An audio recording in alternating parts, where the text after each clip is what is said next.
Hey everyone, how are you all doing? My name is Simpzy. Welcome back to some more Crusader Kings 3, a Game of Thrones. Here today on the channel, we have my Tywin Lannister campaign. The gameplay for this video is a culmination of all my singularly released Let's Play episodes. So like, subscribe, all that good YouTube stuff.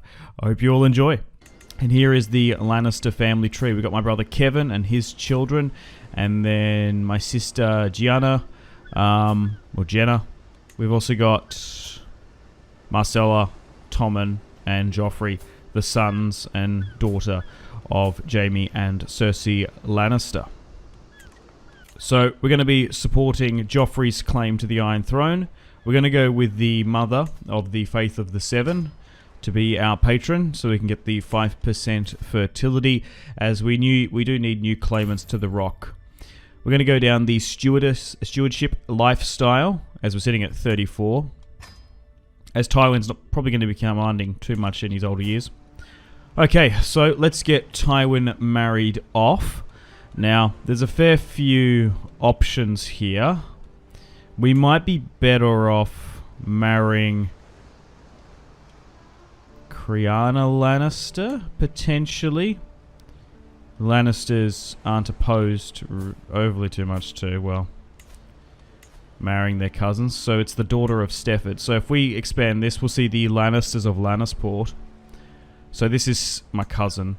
And I believe, as you can see, Tywin's parents and grandparents there, it's a little bit shorter, as his grandparents were quite close cousins. So Tywin is going to marry Stefford Lannister's daughter, and hopefully we can have some new claimants to the Rock, as Tyrion is, well, a dwarf, and Jaime has joined the Kingsguard and can't leave, and Cersei currently sits on the Iron Throne. So Joffrey's pretty up there as a claimant.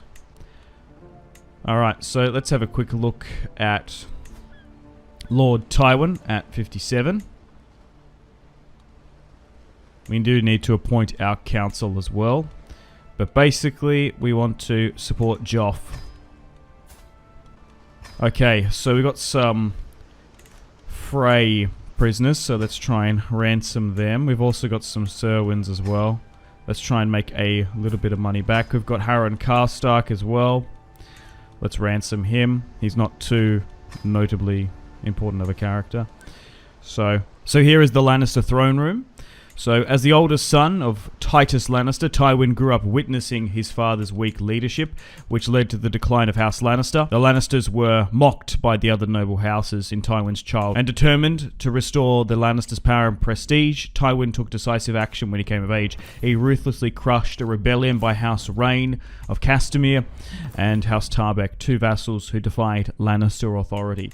That's where the song The Rains of Castamere came from. Tywin also served as Hand of the King to Aerys. However, his relationship with Aerys soured over time due to the king's paranoia and jealousy. Aerys even humiliated Tywin by naming his son Jaime to the Kingsguard, preventing him to become Tywin's heir. Oh, this is really cool. We can set out on an expedition to try to achieve Bright Roar, which was the ancient Valyrian steel sword of House Lannister. Is it Red Wine or Red Wayne? Anyway, House Harlaw has Castamere's one. People forget, but when Robert's rebellion broke out, Tywin initially stayed neutral, but as the tide turned against the Targaryens, Tywin marched his forces to King's Landing and sacked the city to secure Robert Baratheon's victory. Then positioned his daughter Cersei to marry the new king. So at the outsetting of Game of Thrones, the Lannisters are very much in power in the post-Targaryen era, along with the Baratheons. Just setting up our knights and accolades here. Gregor Clegane, the mountain that rides. We could marry him potentially to... maybe one of my cousins? Could you imagine Lannisters the size of the mountain? With golden locks of hair? With like Jaime's sword skills? I'm nearly tempted to do so, just to see the Clegane Lannister line, as Tytos, Tywin's father, gave the Kennel Master a lordship after rescuing him. Okay, so let's have a look. So we're loyal to the Iron Throne. Mace Tyrell has declared himself King of the Reach. Doran still seems neutral. Renly holds the Stormlands. King Joff sits the Iron Throne. Still betrothed to Sansa Stark. Stannis has declared his independence. Robert Arryn and the Tullys are neutral for now. Alright, let's raise the banners and the Lannister army. We need to go over and help Joff as quickly as possible. Wait, so apparently the North has somehow made a peace treaty with Joff? Okay. That's annoying. So it looks like they're independent for now. So it looks like we're just focusing on Stannis.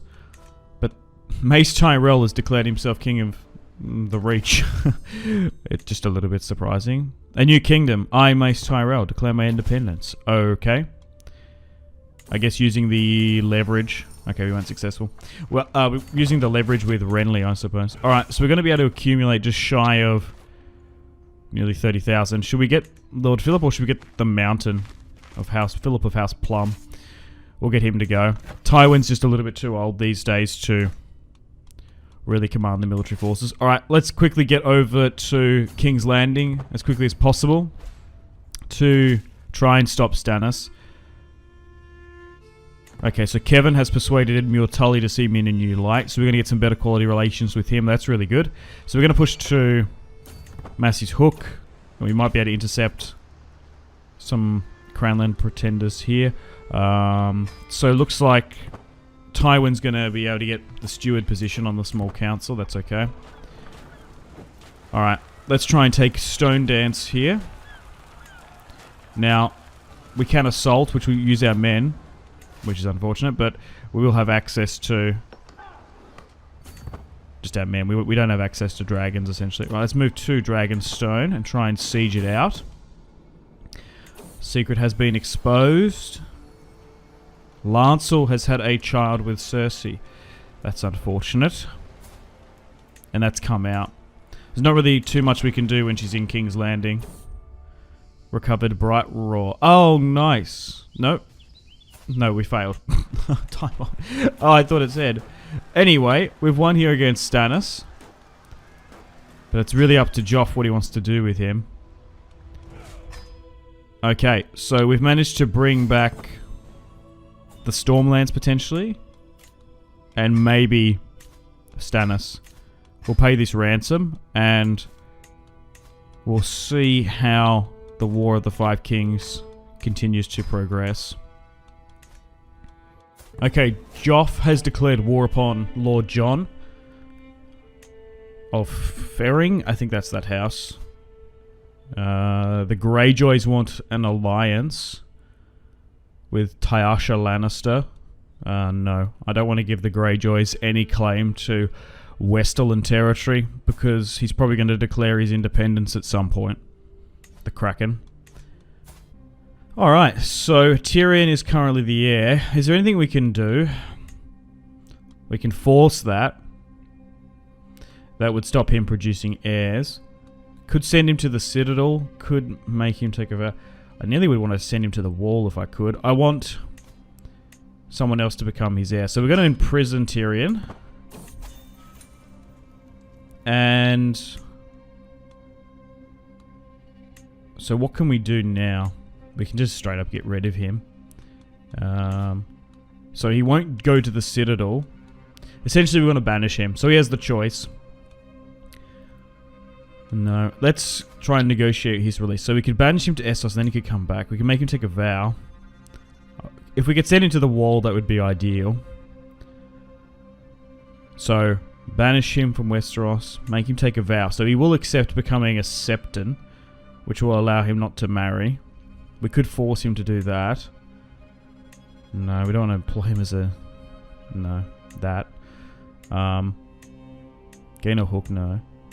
Yeah, so he's not going to accept going to the Wall. And then Podrick Payne won't go with him. Ideally, that's what I want to do. Send him to the Wall. Well, maybe we come as a... Yeah, I should be able to just straight up send him to the Wall. Alright, we'll make him take a vow. So he's going to become a Septon. I suppose. but he will accept that. So he doesn't want to be sent to the wall. He doesn't want to be sent to the Citadel. He will accept becoming a Septon. So now we have a new heir. So Cersei will be our next playable character if the unfortunate happens to Tywin. I think that's what I prefer. We can't make him take his vows just yet. But now he is a Septon and will not marry. Okay, so Lancel married. We probably could get Willem. The thing is, I think we should go through and try and get Kevin's children married off. The AI tends to make just really bad choices. So maybe we marry Willem Lannister to Marcella Baratheon. Keeping the Lannister line pure and secure. We're going very Targaryen at the moment. Joy Hill to Devon Lannister. That's probably not a bad idea. And then we've got Jenna Lannister's Frey children. People forget that, like, they kind of don't really talk about it in the show, but there's this massive alliance with the Freys and the Lannisters. So I guess in the books it was a little bit more obvious.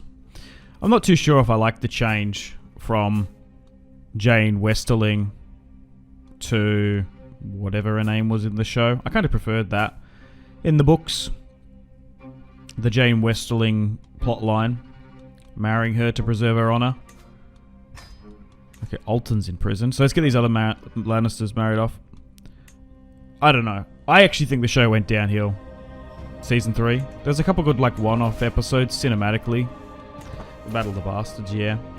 Visually cool, but yeah, apart from that, wasn't overly happy about the direction of GOT. Okay, so let's develop the capital more so. We've just got such an abundance of money because of his stewardship. Alright, let's move over and help Joff. But we also want to try and make plans and preparations to go against Mace, I guess. Can't declare war upon Renly. Can't declare war upon Stannis. We obviously want to try and extend our realm and domain. At the moment, our grandson Joff sits the Iron Throne, still betrothed to Sansa, which I'm surprised he hasn't broken. We are using bookmarks as well on the Dance of, well, the Dragon update, so there still might be some bugs here and there. So I don't know why Mace declared his independence. So we'll try and go canon-wise as best as we can, but CK3, anything can happen. I kind of don't want Tywin's line to end. I think he should remarry and have another heir, because the Lannister line pretty much all but dies out, essentially. But when did Game of Thrones go down for you guys? Let me know in the comments. I started reading the books, what, halfway through the first season? I finished it before season 2 came out. But anyway, what is this? Tywin's had twins. This is fantastic. Okay, let's name one Jane and the other one Gerald. I do quite like that Jaime and Cersei were twins, and now Tywin's had twins. Even in House of the Dragon, there's twins. I think, like, genetically, when there's twins in a family, there's, like, more of their descendants are likely to have twins. Okay, so we have a question of succession. No, I think Gerald should be our son and heir. So, Jane and Gerald Lannister. I could have named him after his father, but I think Gerald Lannister, the first King of the Rock, the founder of House Lannister, is probably a better fitting name, as we're helping Joff bring in some of the Rebel Stormlanders. We also might try and encroach on some of that Reach territory. If I could start chipping away at Riverland or Reach vassals, that would be ideal. But it just largely depends, as we're not Regent, we're playing as, well, an independent Westerland, really. Maybe in the future, after Tywin's death, if Gerald is king or lord, maybe we can get him to declare his independence. The Warden of the West. Who knows? We might play a couple generations with the Lannisters. We'll just have to see how we go. Anything can happen. Okay, so search for a wet nurse. That's probably not a bad idea. Because we just need more children, I think. Because essentially, Cersei's been married off. Jaime's joined the Kingsguard. And Tyrion has been disinherited. So, at the moment, Tywin only has Jane and Gerald as his 2 children, essentially. So, maybe we need to get some illegitimate children. At the end of the day, Tywin is a hypocrite. So, maybe seducing Sylvia is probably not a bad idea. To get some more Lannisters of the hills. We can invite other claimants as well. It's probably not a bad idea. To see if there's any other people's claims we can press. Annoying company. Tyrion and Tywin in a bathhouse together. Of course Tyrion embarrasses him. You're lucky we didn't send you to the wall. We're definitely going to force that on him now, though, because you made fun of me. Alright, let's continue to become friends with Sailor. Oh, here we go. A realm at war. Lord Renly has risen up against Joffrey, marrying Marjorie. They have a child, Malcolm Baratheon. So, we could raise in rebellion. No, we're going to back Joffrey. Jaime and Cersei's son. Because a Lannister, for all intensive purposes, sits the Iron Throne.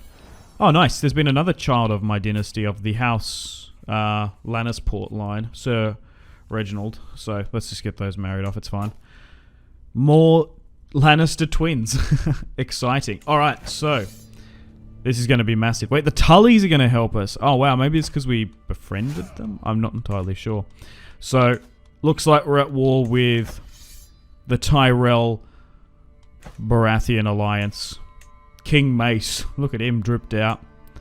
House Tyrell, a relatively new house in Westeros history, being Lord Paramount of the Reach. House Gardner, now extinct. Same with the Tullys as well. But the Tullys, Lord Edmure, 28. Primary heir Catelyn.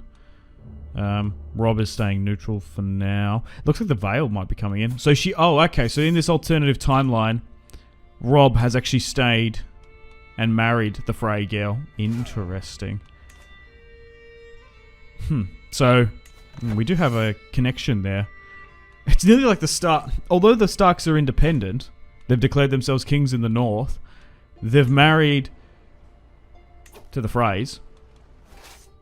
And they've also kept the marriage alliance between Joff and Sansa. Anyway, let's move to King's Landing. Because we can't afford for my grandchildren to get captured. So the Tullys are going to come here and help. That's a really good sign, actually. So Edmure is commanding the Tully forces. And we're about to have 90,000 Lannister Baratheons of King's Landing and men of the Riverlands coming to help. So Tywin is going to go straight to Storm's End. And we've also got... maybe we get the Mountain now he's married to the Lannister. Oh, he's had a child with the Lannister girl. Nice. Let's now siege out Storm's End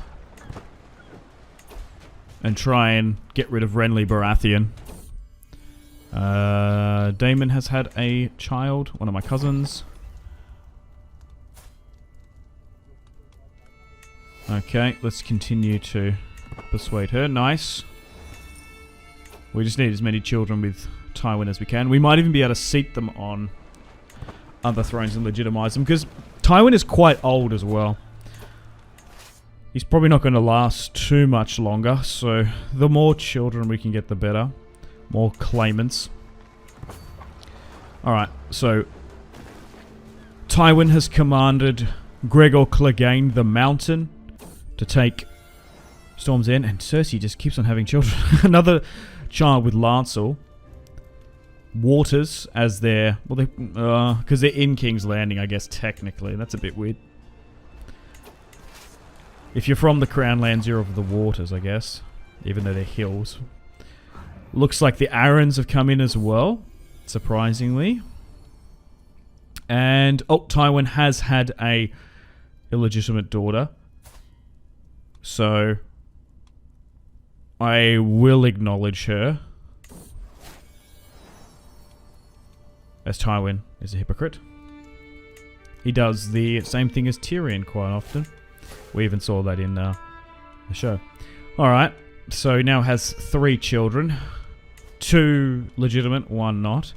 Alright, let's continue to focus on the castles while the AI focuses on the army. Nice, another siege 1. Okay, we probably need to go to the Reach now. Okay, there's a fair few there. We're clustering in the Stormlands, so they're very much on the back foot. Maybe we just try and move north. Focus on taking out the settlements. Now we're going to siege Haystack. Let's continue to expand the stewardship lifestyle. Okay, so you're going to come and bend the knee. And victory. So it looks like Joffrey has won and Renly has bent the knee and sworn fealty. Farm, and we have a decision to make. Oh, I guess he betrayed them. Yeah, well, let's just send him to the wall. The Night's Watch always needs more men. Wow, I do quite like the royal court of the Westerlands. The big lion, it's fantastic. Oh, greetings, Lord wait. The Septon has found a claimant for Highgarden? The lordship of Highgarden. Indeed, it could even... Oh, wait, the High Lordship. Oh, okay. Yes, all of Highgarden will be mine. Oh, wow, that's fantastic. Because you can actually make your own claims through the council tree. So maybe we look to do that. Yes, all of Highgarden will be mine. Because that will give us a claim. Because I guess the Tyrells still claim their kingship. A little bit weird, but okay. So, Stannis is defeated back at Dragonstone. So, Renly's bent the knee to Joff. Still married. Wait, yeah, so Stannis is still king, technically. I guess it's just up to Joff. Robert Arryn joined in late. I kind of respect that. Alright, let's appoint some council positions. Let's put Kevin, my brother. And Tyrion's up there, but we've disinherited him, so I don't particularly want to keep him involved in Casterly Rock affairs.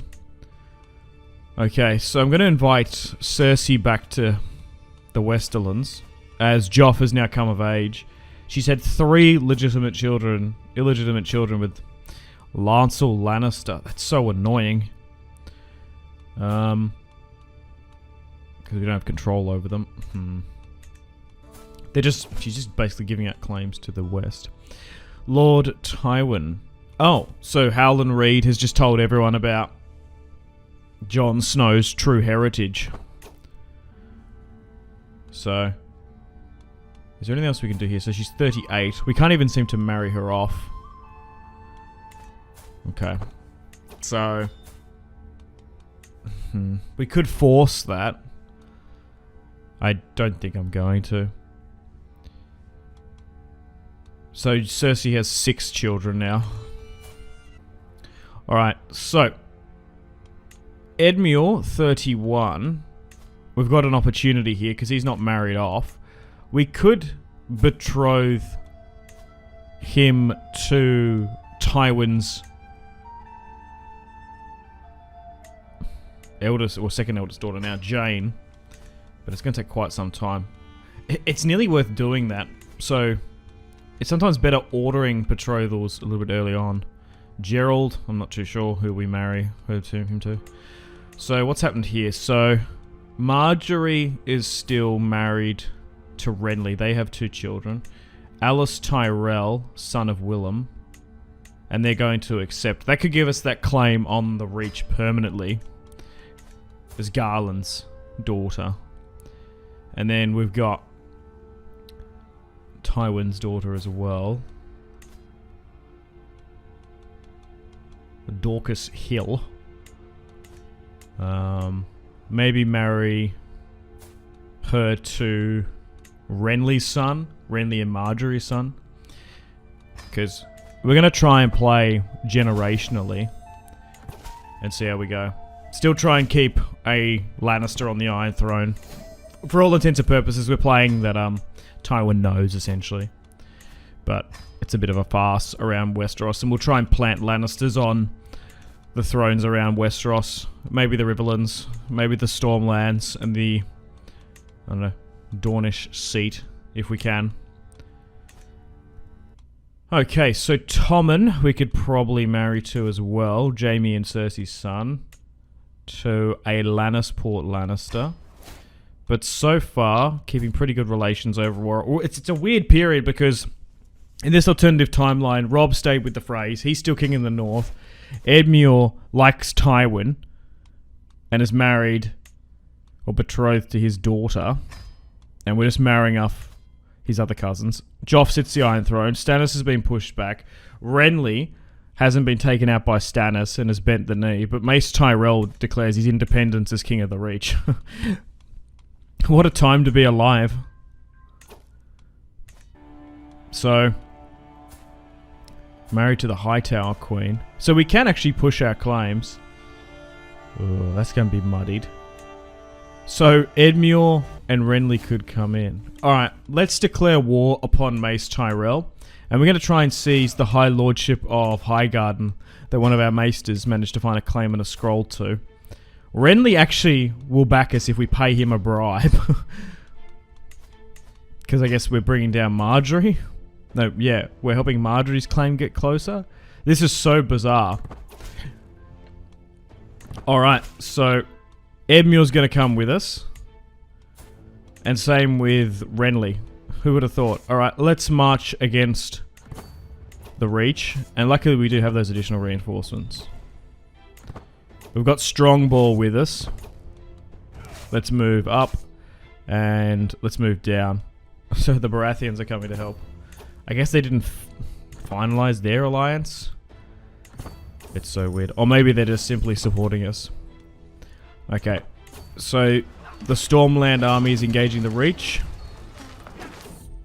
Oh, and the Realm is at war. Wait, what? So Renly has decided to raise his banners for a secondary time. So be it, but he's fighting Tyrells. So now Joff has been caught in to the Baratheon war. Cersei's had another child. And we're about to dispatch the Baratheons there. So now we're at war with them. So maybe they baited us and lied. Okay. So it looks like Renly wants his independence again. But the wars are muddied. Looks like Stannis is helping him out though too. Interesting. Alright, so we're going to continue to focus on the Reach. Because if we can capitulate those, we can take Highgarden and maybe some bordering seats as well. That was in that claim. Joff isn't technically in the Reach army, in the Reach war, but he might be drawn in. But at the moment, the War of the Five Kings is still very much erupting and apparent. We're trying to solidify Joffrey's claim, and he's just won a really good battle there against Stannis Baratheon. The Dornish have still been neutral. Let's move north there with Crakehall against King Mace Tyrell. Nice, good job. We'll give chase. Okay, so we're doing really quite well militarily on the field of battle. Land battles wise, we're winning against the Reachmen. Oh, and we've managed to gain Heartsbane. That's nice. So Tywin can finally have his first Valyrian steel weapon. As we're still constantly trying to seek out and find Raw.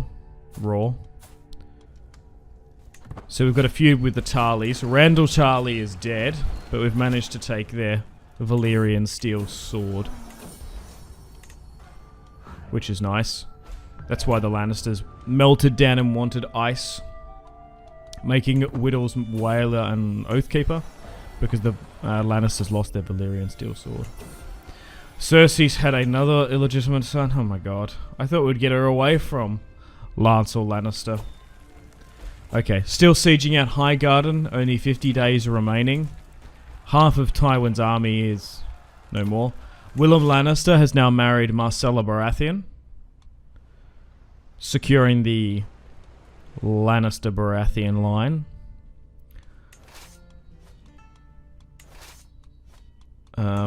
And maybe... do I give... yeah, Gregor the command now. Alright, Highgarden has fallen. Do I move to Storm's End now to try and wrap up that war again? The sacking of Lannisport. Oh no, the Greyjoys are starting to raid and reeve. Okay, so Renly has lost for a second time. And Renly is no more. He was taken out by Joff. He had a chance. Okay, so now we can pivot back to the Reach. Oh my god, Joffrey looks like such a Chad. Definitely the spitting image of Jaime and Cersei. Alright, so the Greyjoys are starting to raid us now they're at war. And let's move maybe back to the Westerlands. So still fighting against Mace, who has about 10k.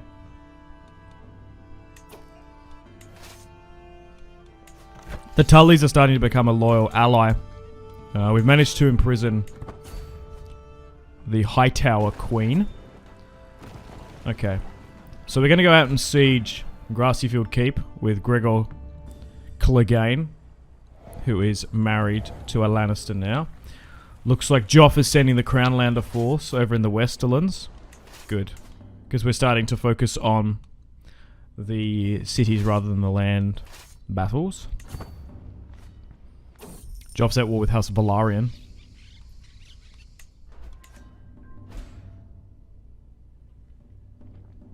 There's just so many pop-ups. Some of them are kind of irrelevant. Okay, so we can finally go down this. And we can start Administrator now.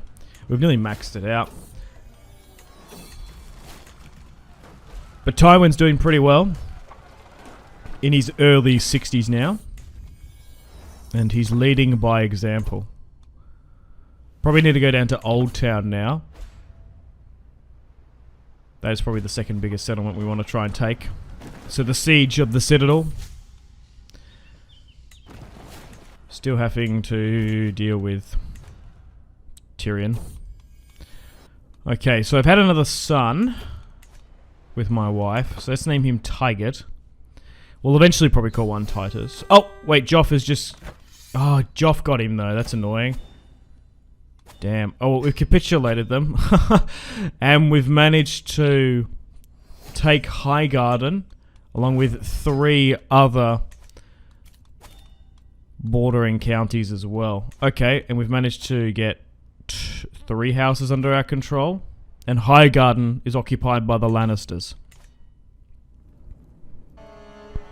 So, we do have some... yes, that claim's gone now. Interesting. So, we've got some vassal ships to dish out. I could give it to a bunch of my cousins. We still have the Hightower Queen. And we'll try and ransom the rest of the Reachmen there. Like, do we really need Dick and Tarly? No, we can ransom him. Accumulate some gold coins for interest.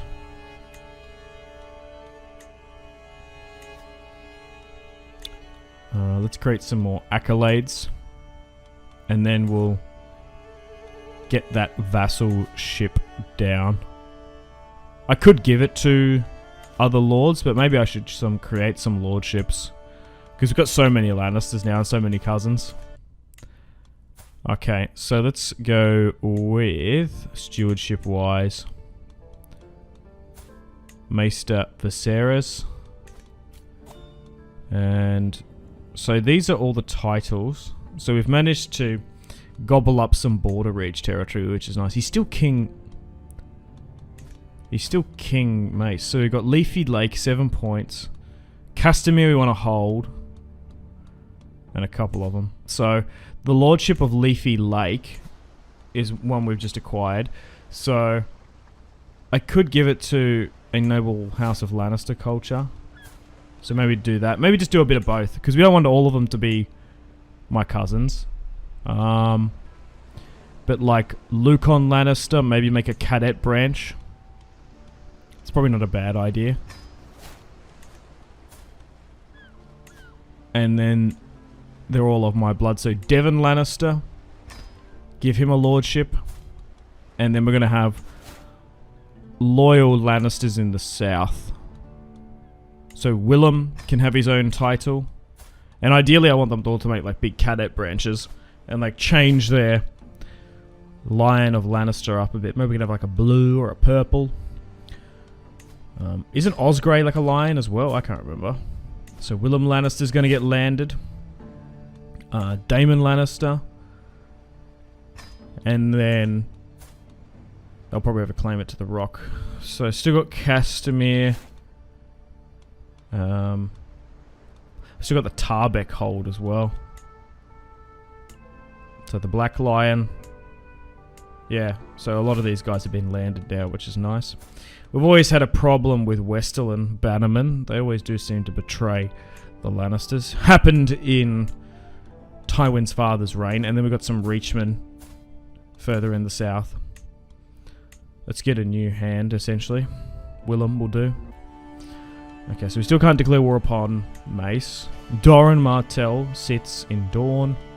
Joff sits the Iron Throne with Sansa Stark. They have no children. Goes Tommen next. Then Marcella. Renly is no more. Marjorie is 24. We could try and... Oh.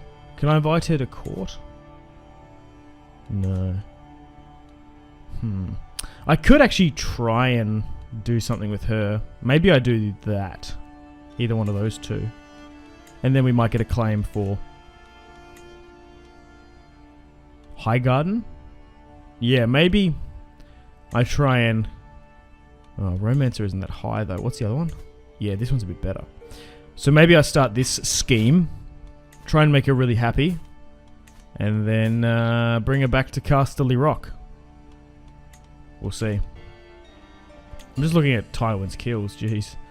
We've got the Tarbecks. And then the Rains as well. Okay, so Stannis still is king in Dragonstone. Robert Arryn rules the Vale, 15, still in a regency. Harold Harding has one eye, looking like Aemond.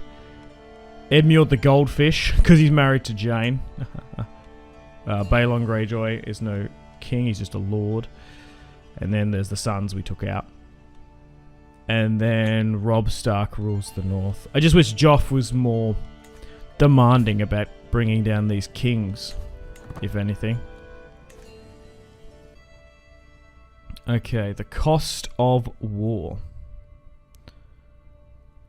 So, Edmure would like some funds. We're rich as a Lannisters. If we can put a Lannister on the Riverrun seat in the future, that would be ideal. Cersei's had another child. This is getting ridiculous. Okay. So Franklin Tumbleton wants a trial by combat. I could allow a Lannister to step forward. Maybe we just go with Benedict Broom. He's the choice. Here we go, trial by combat. Sir Stefford Footley. Will your champion survive? No. He did not. And looks like we won the trial by combat. Let's pay some of these ransoms continually. But so far, the Westerlands and House Lannister are in a really strong position. Let's continue to become friends with Marjorie, the Petal of the Reach.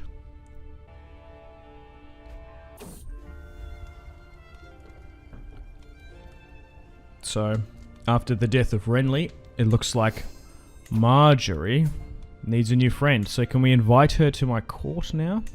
We can, so she's going to accept. Maybe it might not be a bad idea to divorce my wife. Go for a third. We could just legitimize any children we do have with Marjorie. Tywin and Marjorie getting married off. Because Gerald isn't of age anywhere near just yet. No, we're going to decline the ransom for his queen. So Gerald is currently married off to Alice Tyrell. He's 8. Maybe I break the betrothal. And now that we've got Marjorie here, maybe I do that. That would be better. Gerald to Marjorie Tyrell. Oh my god, we're gonna... It doesn't really matter which Lannister. Has a child with her, I suppose. Jeez. We're really making things very Targaryen up in here. Uh-oh. Okay, so here is Tywin's line, as we've had some children. So Tyrion and Jaime still irrelevant. Jane is married to Edmure. Gerald is married to Marjorie. Dorcas Hill is married to Renly's son, and Tygett is still yet to be married off. And then some of Cersei's illegitimate children with Lancel Lannister. They're going to be trying married off as well. And then if we expand it even further, we've got Lancel's line, Willem. Okay, so here is Robert's line. So unfortunately, Joff hasn't had any children. Maya Baratheon has had 2 children with a man of House Redfort. Edric Baratheon, Edric Storm, has been legitimized, I think. It doesn't have any children. Marcella has a grandson to Tywin. And Tommen's been married off. Stannis has 2 kids as well. 3 daughters. 2 daughters and a grandson. So Renly at the moment has the only actual line of Baratheons. Oh, okay. So Marjorie's had a daughter. I guess we acknowledge her. She's gonna marry Gerald at one point. Oh my god. So Tywin has had... Oh my god, why did Joffrey imprison her? What? Hey Joff, can you just kinda not do that? I guess... Oh my god. Okay. Yeah. Dear grandfather, we'll accept. Okay, Joff. Listen here, Joffrey. Listen to your grandfather. So I guess we legitimize Marjorie and Tywin's daughter. So then, well, that daughter has a pretty strong claim to the Reach and the Rock. So let's legitimize her. So, Belonia. Belonia. What? Belonia? Bell. Is now legitimized. Oh no, Kevin died of a broken heart. Oh no. My beloved brother. That's annoying. Let's continue to try and recover Bright Raw. It doesn't matter overly too much, as we do have a Valyrian steel sword now. Properly. Oh, nice. My grandson has been knighted. Tommen Lannister. I wish you could just acknowledge that they're Lannisters, not Baratheons. Okay. We can petition Joffrey to transfer a claim. Maybe we do petition old Joff. Alright. Let's start a fresh travel. A son. Oh! Yeah, well, my wife's not too happy. Willem, is that not too bad? Do I... Actually, do I go like Tygett, Titus? Maybe go with Titos. Try and reclaim the strength of that name. Okay, so petition counter offer. Okay, so it seems like we can negotiate with Joff to try and get a claimant. Or get a vassalship transferred to me. Sure, whatever. Still hasn't managed to have any children with Sansa Stark. So, we shall see. Maybe, we might need to seek Tommen or Marcella at some point. Or combine the... Or maybe we need to marry Marcella to Gerald or something. I don't know. We shall see. Because Tywin is not going to be around forever. Okay, so we've managed to get the High Lordship of Ashmark. And we've petitioned it. So... House Marbrand isn't going to be too happy. But I believe Tywin's mother was a Marbrand. Yes. So we've managed to accumulate that title. The title of Ashmark. Sure. I'm more than happy just to hold that. Same with Castamere and Casterly Rock. Oh, Aegon's invasion. Whoa. Okay. Here we go. Aegon Targaryen, young Griff, the Blackfire, has landed. Jon Snow's parentage has been revealed. Jon Conn's dead. But it looks like the Lannisters and Joffrey have a real test against this Targaryen pretender. Daenerys isn't with him. I'm sure Varys, scheming, maybe even the son of young Griff. Maybe he shaves his head because he's a Targaryen. Who knows? Although the Blackfires are technically of Targaryen blood, they are illegitimate. So we shall try and stop young Griff here. Oh, of course the Martells, the Brackens, are supporting him. Interesting. Alright, so we've had 2 battles, 2 wars against Renly, 2 against the Reach, and now Aegon Targaryen of the Targaryens of Essos. So it's a split faction, okay. We have to go deal with him. This is going to be interesting. Joffrey Baratheon, or Joffrey Lannister, son of Jaime and Cersei, as Tywin comes back, has to deal with the Targaryen invasion. Alright, let's rally the Lannister forces and move eastward. Okay. There are a fair few... Wait, is the Reach supporting them? They are too. Jeez. That's a lot of Targs. Alright, let's move eastward. The Tullys are coming to help. House Velaryon is supporting them, but there's a massive battle there. But, oh, Bright Roar has been found. Tyburn, you beauty. So it took us like 3 goes. The Valyrian Steel Sword of House Lannister is back. Tywin reclaims Bright Roar at the ripe old age of 69. Perfect. Alright, let's try and win this battle at Rook's Rest. Nice.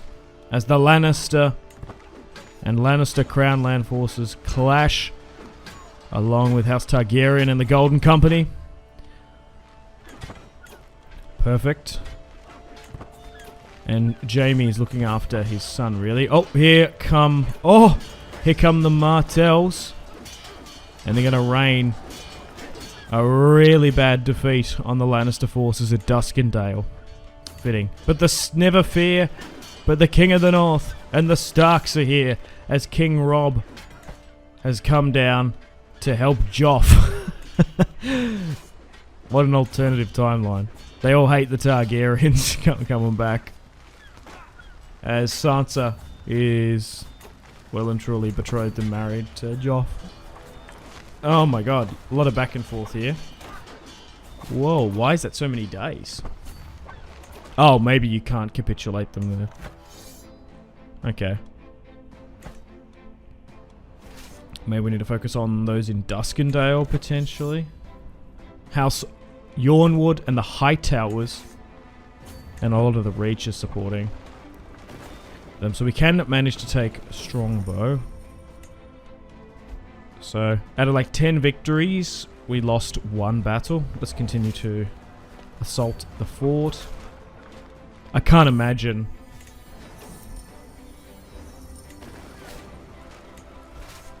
the Targaryens winning this one now. We've got them on the back foot. We have a united 7 kingdoms against the Blackfires coming back. We had 300 years of Targaryens. We're not going to have any more. We've had enough. The 7 kingdoms in the Andal should rule themselves. But Joff is still allowing some kingship independence.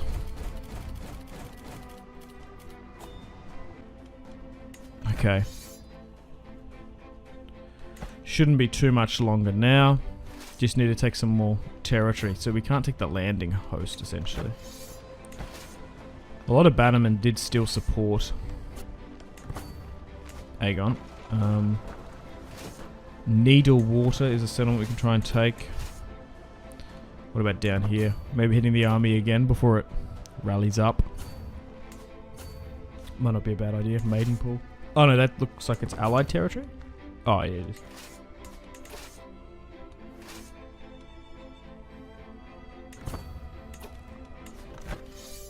What are the Brackens doing? Anyway, the siege of Dunfort. Let's continue to siege that out. We are ripping through men, but because we're making so much money, we can convalesce quite quickly. Mustn't be too much longer now before we throw back Aegon. Oh, we just lost there, though. Far out. That's annoying. Maybe we sit at King's Landing and defend it. Nice, we got him, though. Alright. So he's just been banished to Essos again? Aegon Young Griff, yeah. So Joffrey won. Joffrey seems to be like a more stable king. Maybe because Tywin's more alive? I don't know. But at the moment, the Reach and the North still rebel. Yeah. Maybe our... Wait, so John's dead? Oh no, died on the wall. And is that the end of House Targaryen? There's like one living member. So Daenerys is no more. Or maybe she doesn't show up for ages. Aegon's dead. And then we got Aegon. Alright, let's try and ransom some of the Aegon supporters. We're getting so much money now. Maybe I need to upgrade my levies.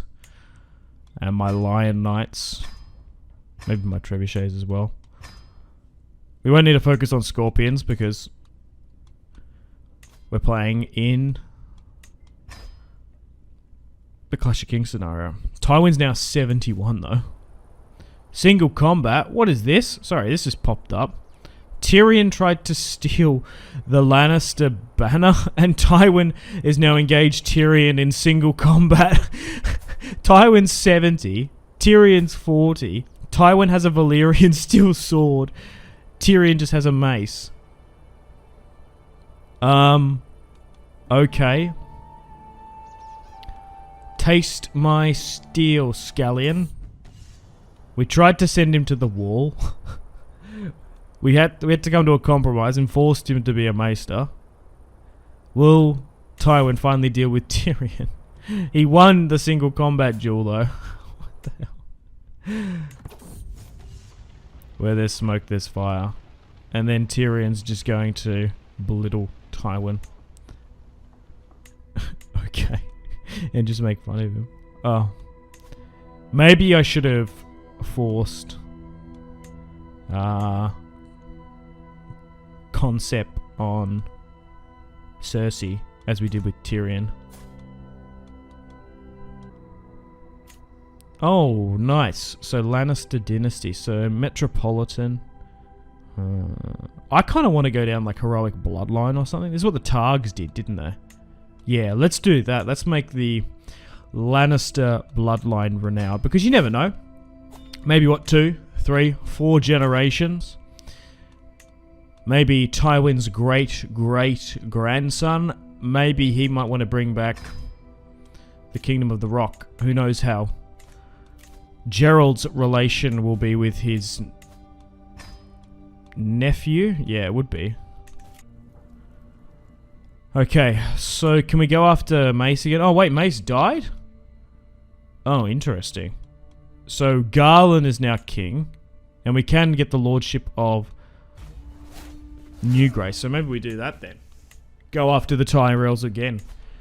Continue to chip away at Reach independence, because we are making the Westerlands bigger. We still actually hold Highgarden. Edmure's going to be backing us. We're so lucky that we made a friendship with him quite early on. And then we've got these Lannisters here that have overextended. So yeah, 27,000. I think we should just try and make as much territorial conquest as we can, because Tywin isn't going to be around forever. Once you get past 60 in this game, it's going to be difficult, but he's in good health. But he's rebuilt the Lannister forces since the days of his father, and we just want to try and start conquering and put Lannisters everywhere if we can. Marion to get claims. Okay, so we've got the Tullys to help us out, but the Men of the Reach are still so defiant. And we've managed to capture the Reach banner. That's nice. We'll be able to put that up in Casterly Rock, ideally. Let's try and retake Windgrove in the province of Coldmoat. Nice. Let's engage the Tyrells again. Oh, a prisoner of my own body. Tywin's looking a little bit sick. A vassal wants to come quickly bend the knee. Fighting Garland now. Willem was crippled, but he's no longer the prince. So the capital's not Highgarden anymore, which is pretty good. So it's not like we're going to have to take that massive city every single time. As Tywin has his holiday home in Highgarden. Young and strapping, okay.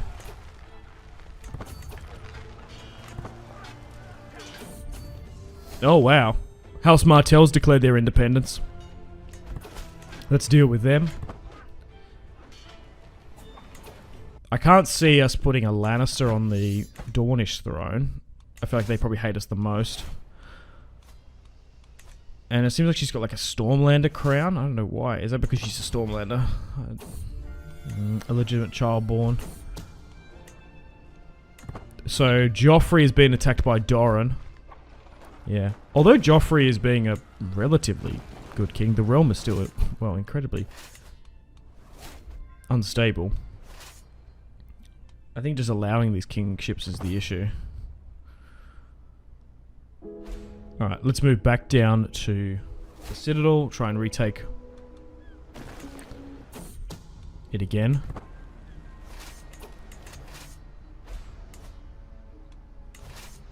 I think another queen's been imprisoned.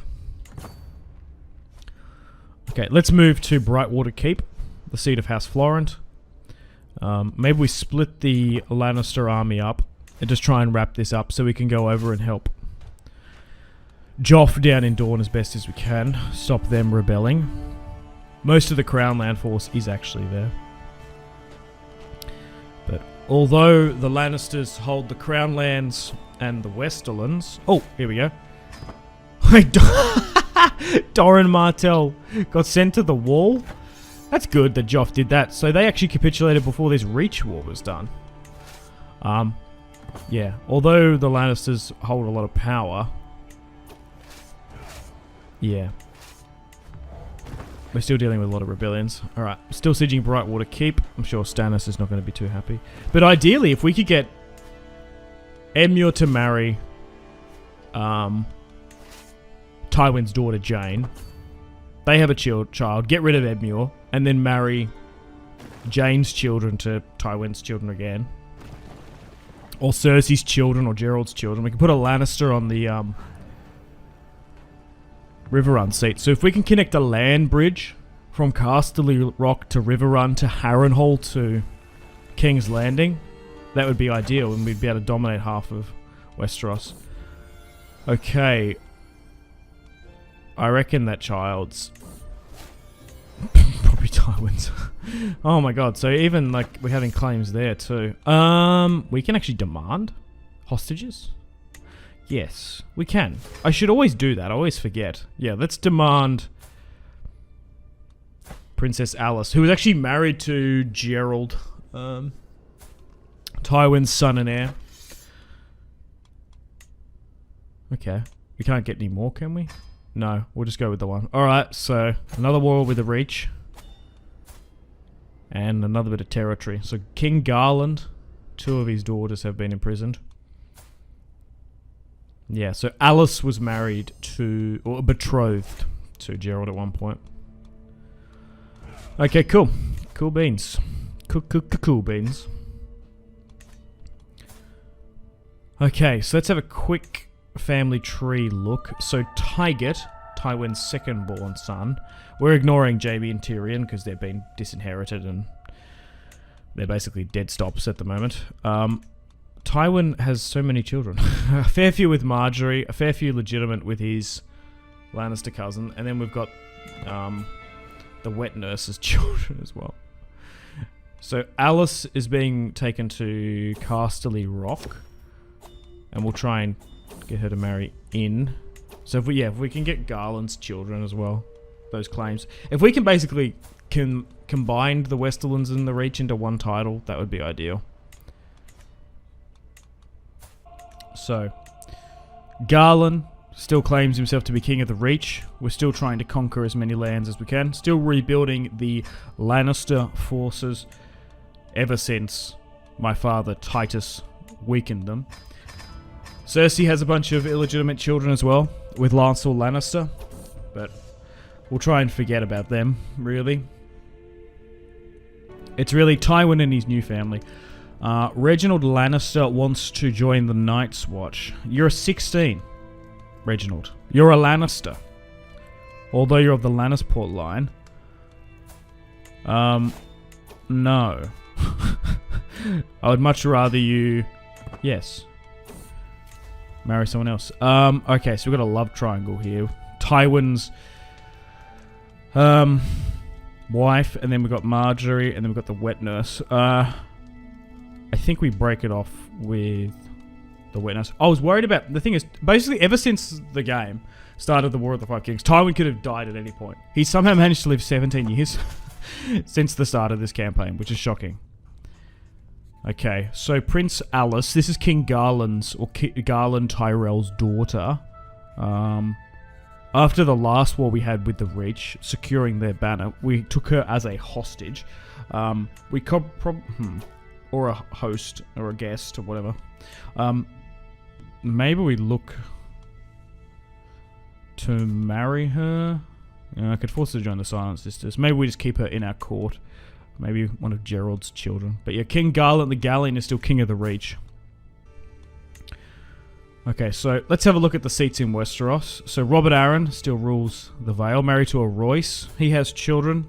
Mandan Arryn. So it looks like Robert Arryn is somewhat healthy. Maybe we marry one of my children to her. What's going on with Rob? Wayne. Rob has a bunch of children with the Frey girl. And funnily enough, my Frey nephew is actually married to a Dornishman. Brenda, maybe. The thing is, you are better off doing spousal betrothals and arranged marriages early with the major lords if you can, before they get married off. Okay. So Tywin and Cersei's daughter could get married off. We've got Prince Joffrey here as well, because then we got the other line. Jeremy Flowers potentially. Maybe we combine these lines. Sure. Oh, it doesn't say there, but that's actually Tywin's son, isn't it? Jeremy Flowers. Uh-oh. I thought I publicly said that. Marjorie has so many children. It's ridiculous. Titus as well is legitimate. So maybe marry her to Joffrey and Sansa's daughter. We'll see. But I'm curious to see how many generations we can do with the Lannisters here. We want to try and have a stable Westeros, but we'll just have to see. Okay, so he's starting to age quite a bit old. Tywin. Joffrey still sits the Iron Throne. Okay, so they actually look more Tully Joff is kind of a bit of a Chad in this. Taken more after Jaime. Wait, Joffrey's fawn? Oh my god. Why does he look like a leper king?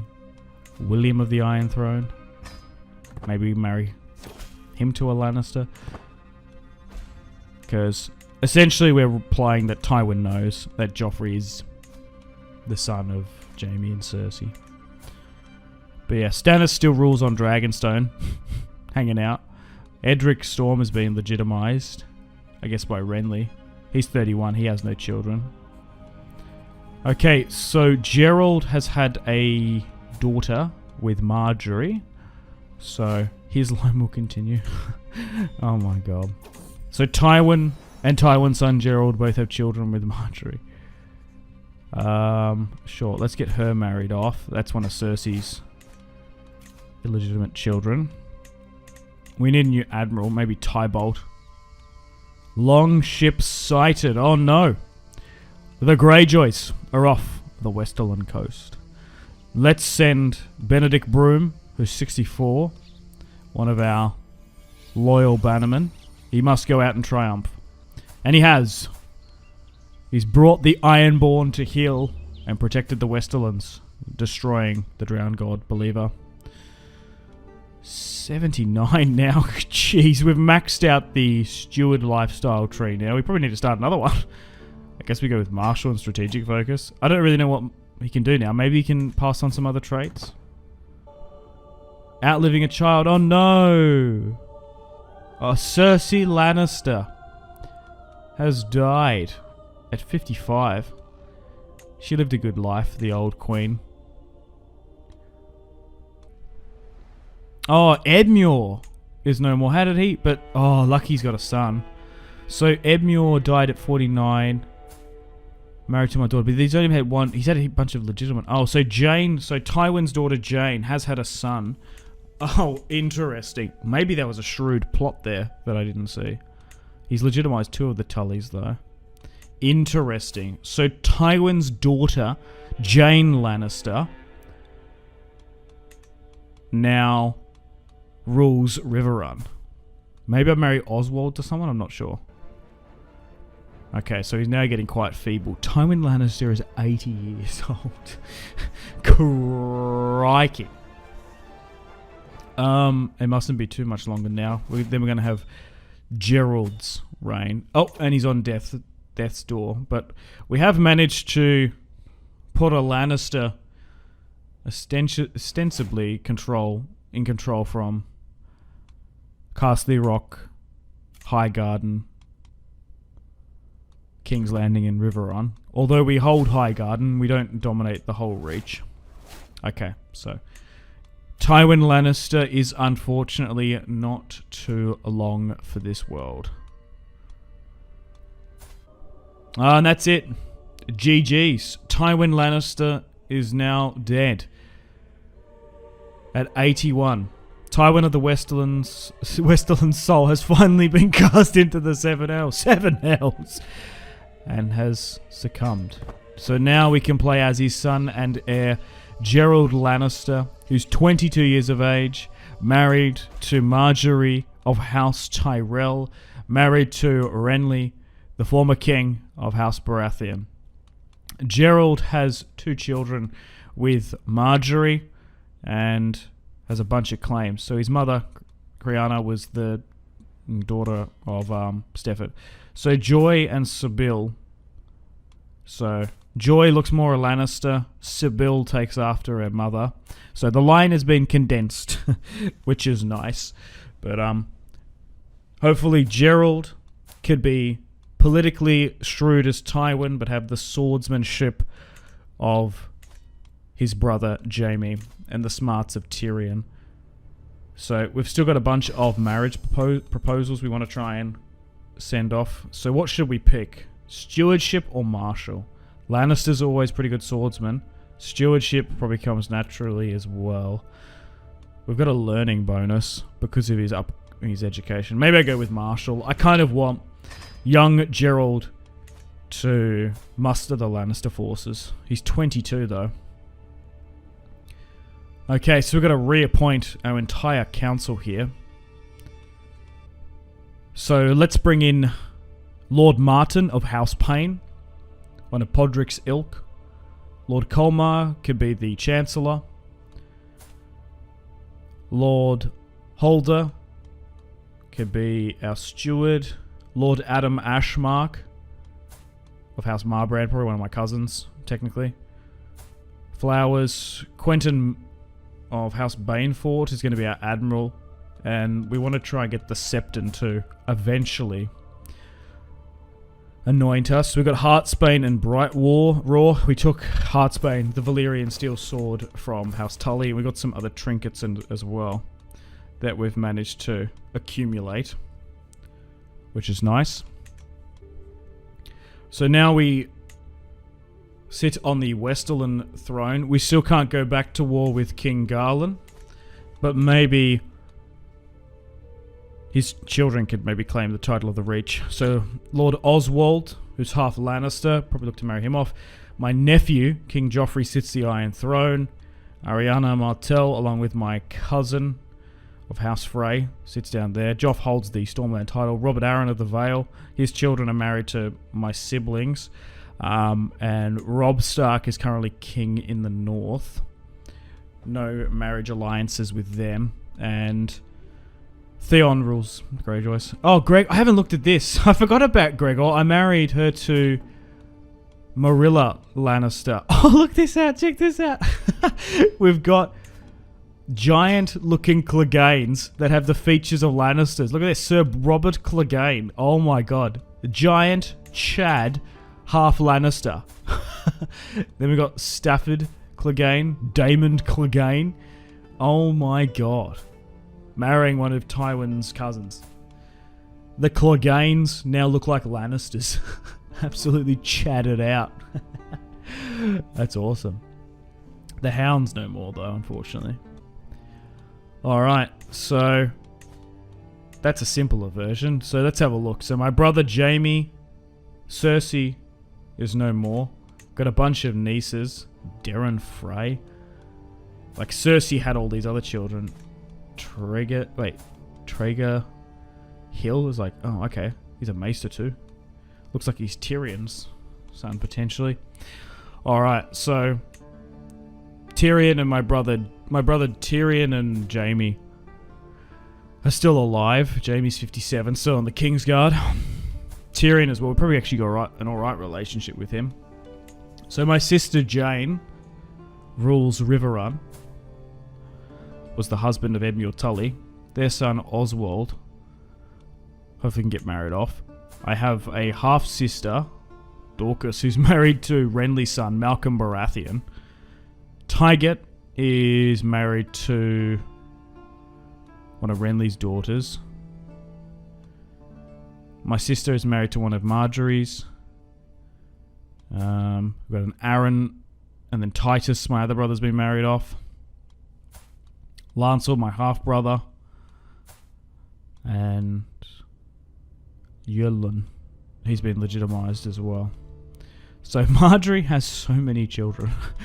It's kind of absurd. But we've got a lot of claimants. We've got a lot of backup characters, essentially. And a lot of characters we can seat on various thrones if we need. So here's the Tyrell family tree. Willis's line's died out. Loris's is nearly. Garland's had a bunch of children. So Marjorie had 3 children with Renly, 2 children with Tywin, and 2 children with Gerald. So Jeremy Flowers is Tywin's son. I guess not officially, but is. Interesting. And he has been legitimized. Yulin. Interesting. Alright. So, it looks like we're going to be able to form alliances with those Lannisters of the Reach. My dear uncle, we're going to honour my alliance. Oswald and Joff will. Same with Gregor Clegane, who's 58.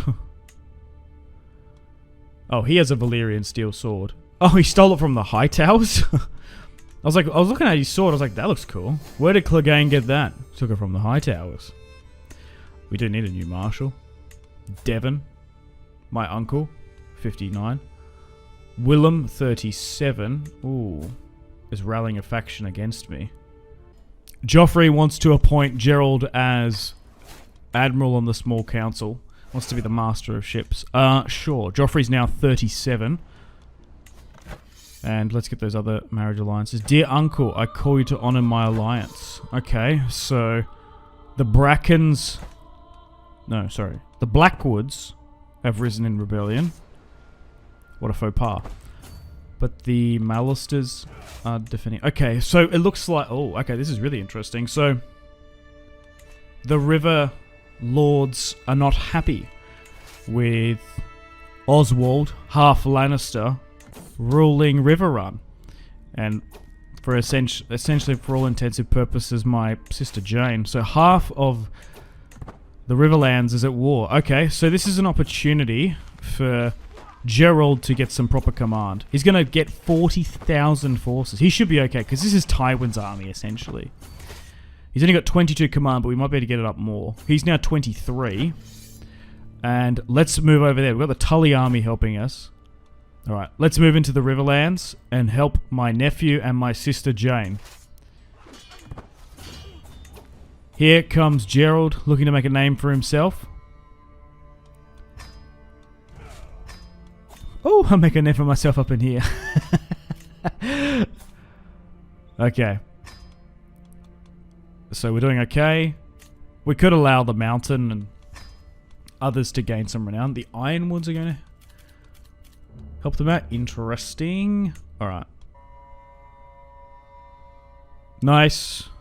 And that's it. The Blackwoods, we managed to capture Hoster Blackwood. And that should be the end of them. Right, so we've gone and helped Oswald Lannister. I mean Tully. Maybe Jane took her out. I don't know.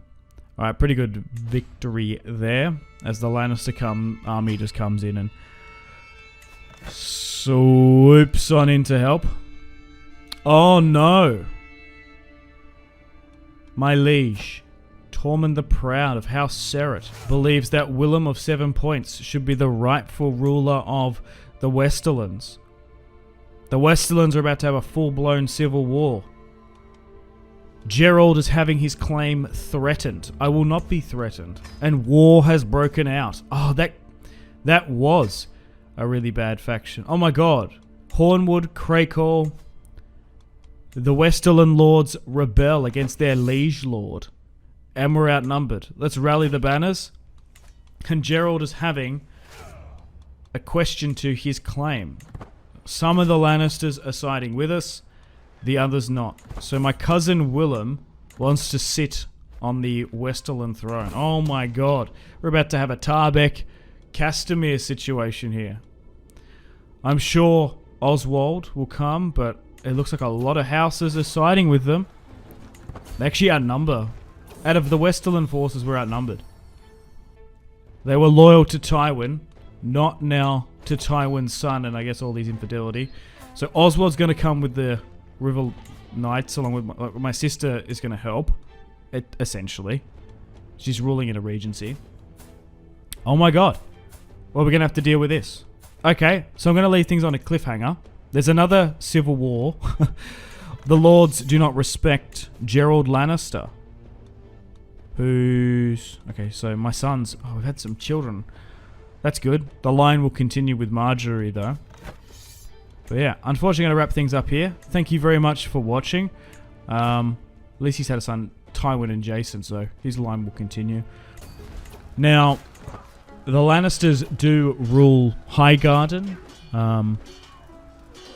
and a couple pieces of territory in the Reach. Theon rules the Iron Islands as a lordship. Robert Arryn rules the Vale. Robb Stark is king in the north, married to a Frey. And a Frey girl sits as queen of the north. And funnily enough, a Frey boy rules down in Dawn. But at the moment, we are winning these skirmishes in and around Casterly Rock. So Gerald, just like his father Tywin, is going to have to stamp his authority on the Westerland lords. Maybe it's a trait for them to be rebellious. Tywin had to deal with the Rains and destroyed the house along with the Tarbecks. Maybe Gerald will have to do a similar thing. Have his own reigns. Okay, so the reinforcements are arriving, but we're just capturing so many cousins and nephews. Because Gerald's mother is Stefford Lannister's daughter. So, Gerald is Lannister through and through. Hopefully can be a fantastic character, combining all the good qualities of Jaime, Tyrion, and Tywin. Okay, but so far we are winning this war, but man, so many disloyal lords. As the Tullys are going to arrive under my twin sister's command ship. Ooh. Come on, we might need to go help out the Tullys there. We've pinned them down though. But we are winning in the Westerlands. It's just so hard and rugged, this area. We'll try and get the endorsement, but I don't know if it's going to work. Gerald is married to Marjorie of House Tyrell. They have 4 children together. Tywin, who is half Tyrell.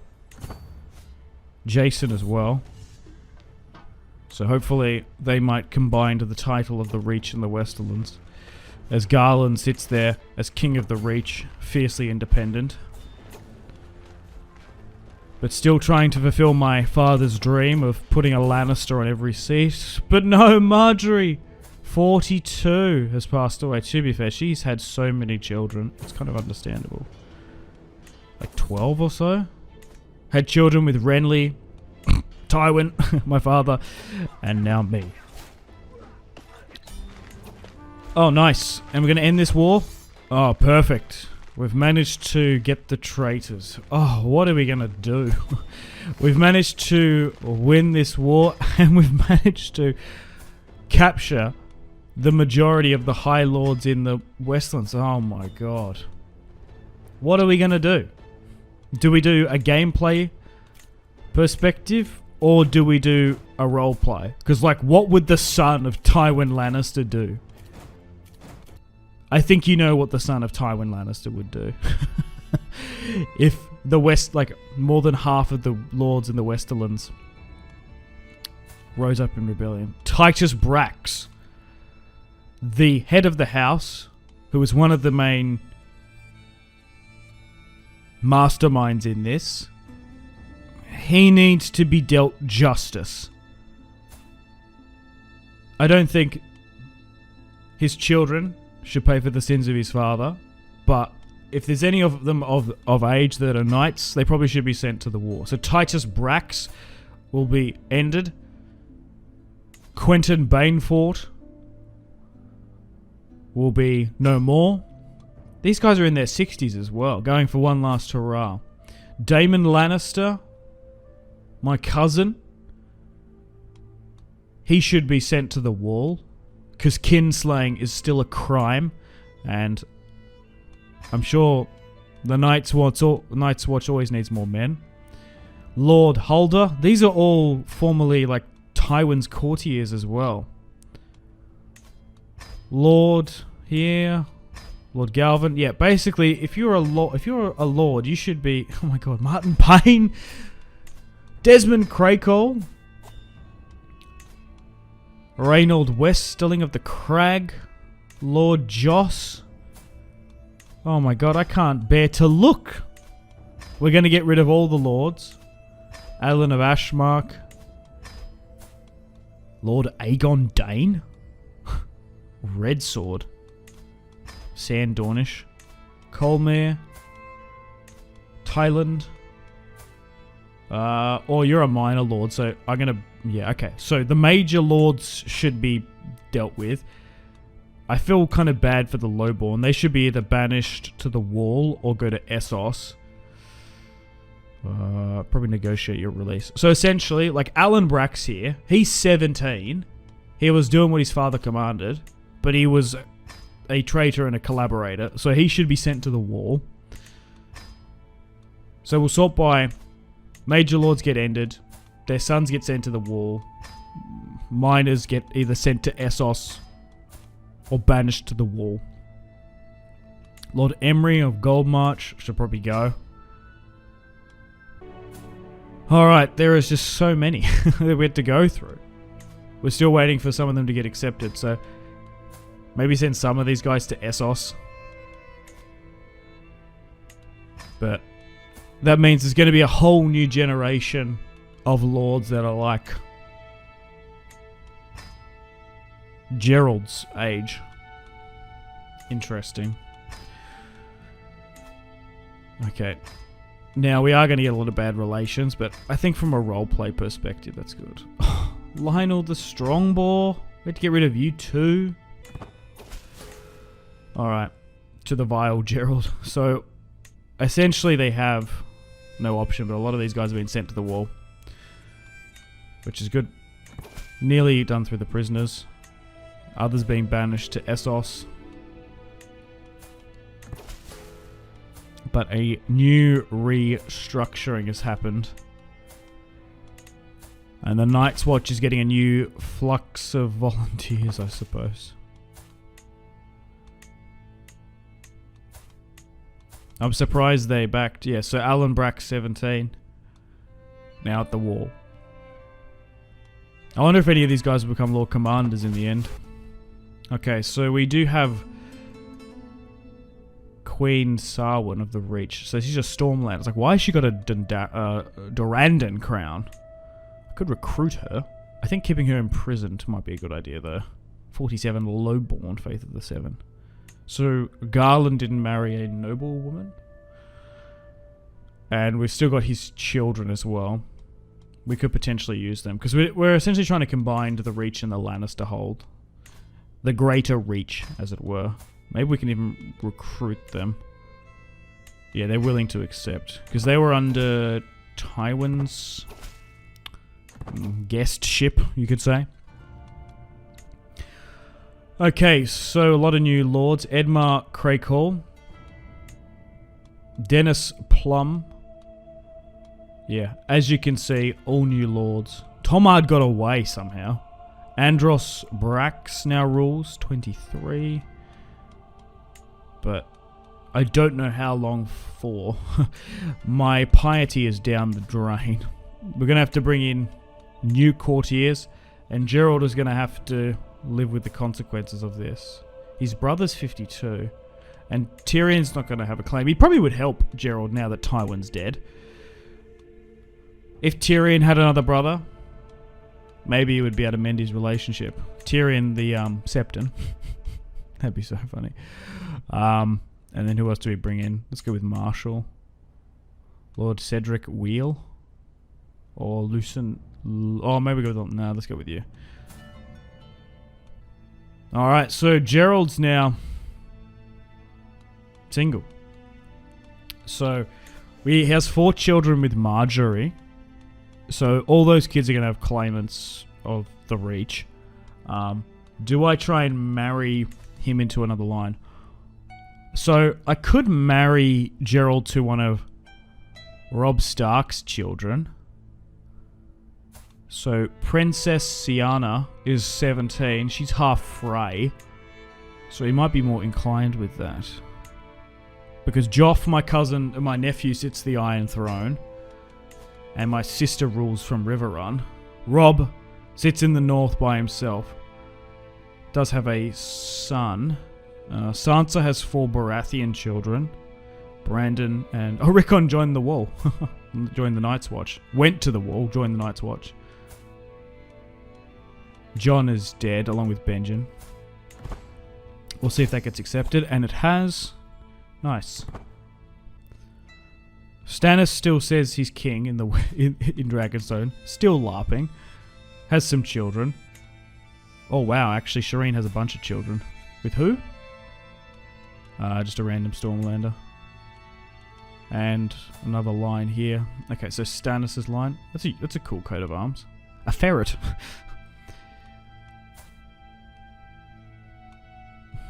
Okay. Theo Baratheon. Then there's Robert's children. Well, in quotation marks. Malcolm is probably the last real Baratheon anyway. Okay, we've stacked up a couple more titles again, so it's probably not a bad idea to maybe give some of those out to my legitimized full brothers. So we've got Tyget and then Titus. So we've got the Lordship of Ashmark. And we even got Castamere and stuff as well. Alright, so maybe I give my brother Tyget. Yeah, the High Lordship of Castamere. He can have that, but that kind of turned into the air seat like Dragonstone. So Lancel is one of my half brothers. So we've got Titus here. And then we've got Yerlin. I can't legitimize Lancel. Let's grant Titus the title of Triarch. Like, I think it was House Tarbek's old seat. Oh no, Jaime Lannister, my brother, has died at 60 years. My half-brother. Oh, Yerlin died too. Son of Tywin and Marjorie. We've managed to get a bunch of old artifacts from my older brother Jaime. Tyrion's still alive. So we've got Ashmark to give out to.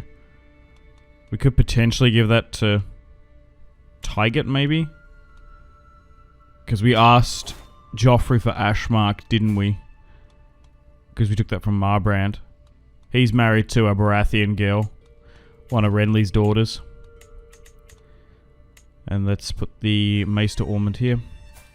I can officially ask for a pardon from my nephew King Joffrey, the Storm of Baratheon, married to Sansa Stark. They've still got a bunch of children. And my dear Kingsman, we're going to grant your request. So, Gerald has been pardoned by Joff. Oh, finally, I've had a child with Robb Stark's daughter, Sienna. She's half Frey. And I'm going to call him John Lannister. There's actually a ancestor we called John Lannister already. The Black Lion. So we might press his claim in the north, John Lannister's. The Battle of Thorn Hill. With vivid memory. When I managed to win a battle against Joss Rivermont. Yeah, that was the civil war we had in the Westerlands.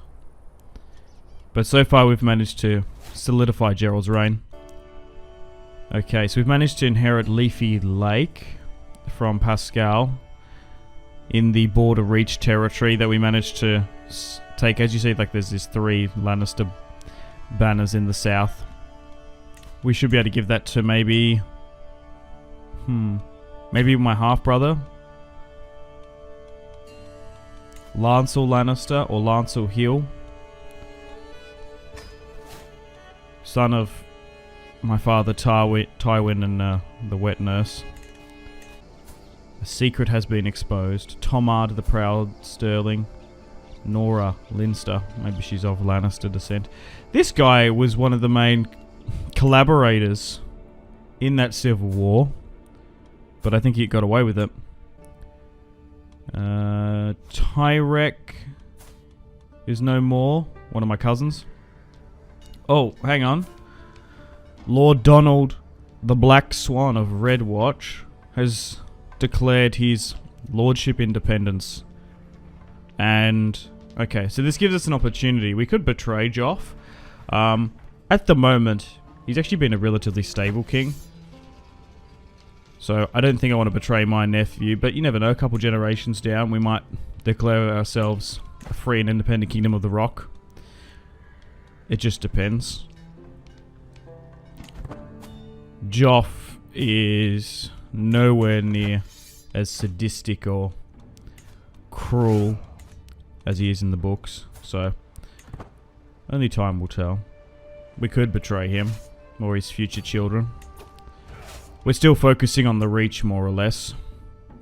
And as Gerald is married to Marjorie Tyrell and has a bunch of Tyrell, half Tyrell children, we're still trying to combine the Westerland and Reach throne and essentially make it the Greater Reach. Okay, we should be able to deal with House Swan here, who has decided to rebel in the Dornish marshes in this border Stormland, Dornish, Reach territory.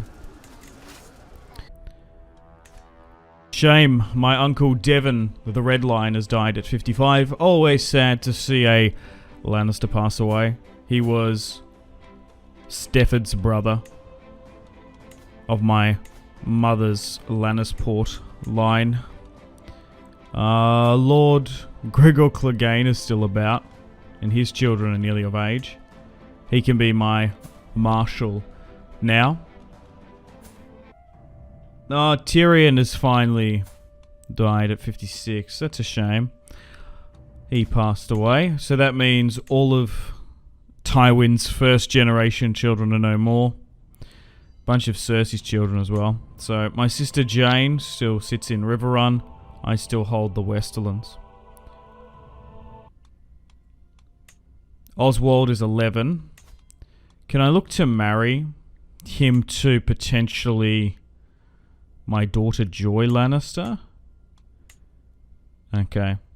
Because we are trying to essentially put Lannister still on seats in every throne in Westeros. We're still loyal to my nephew Joffrey. He sits the Iron Throne. He's been quite relative and stable king. Still trying to conquer the Reach. And Stannis Baratheon. God, give it a rest, Stannis.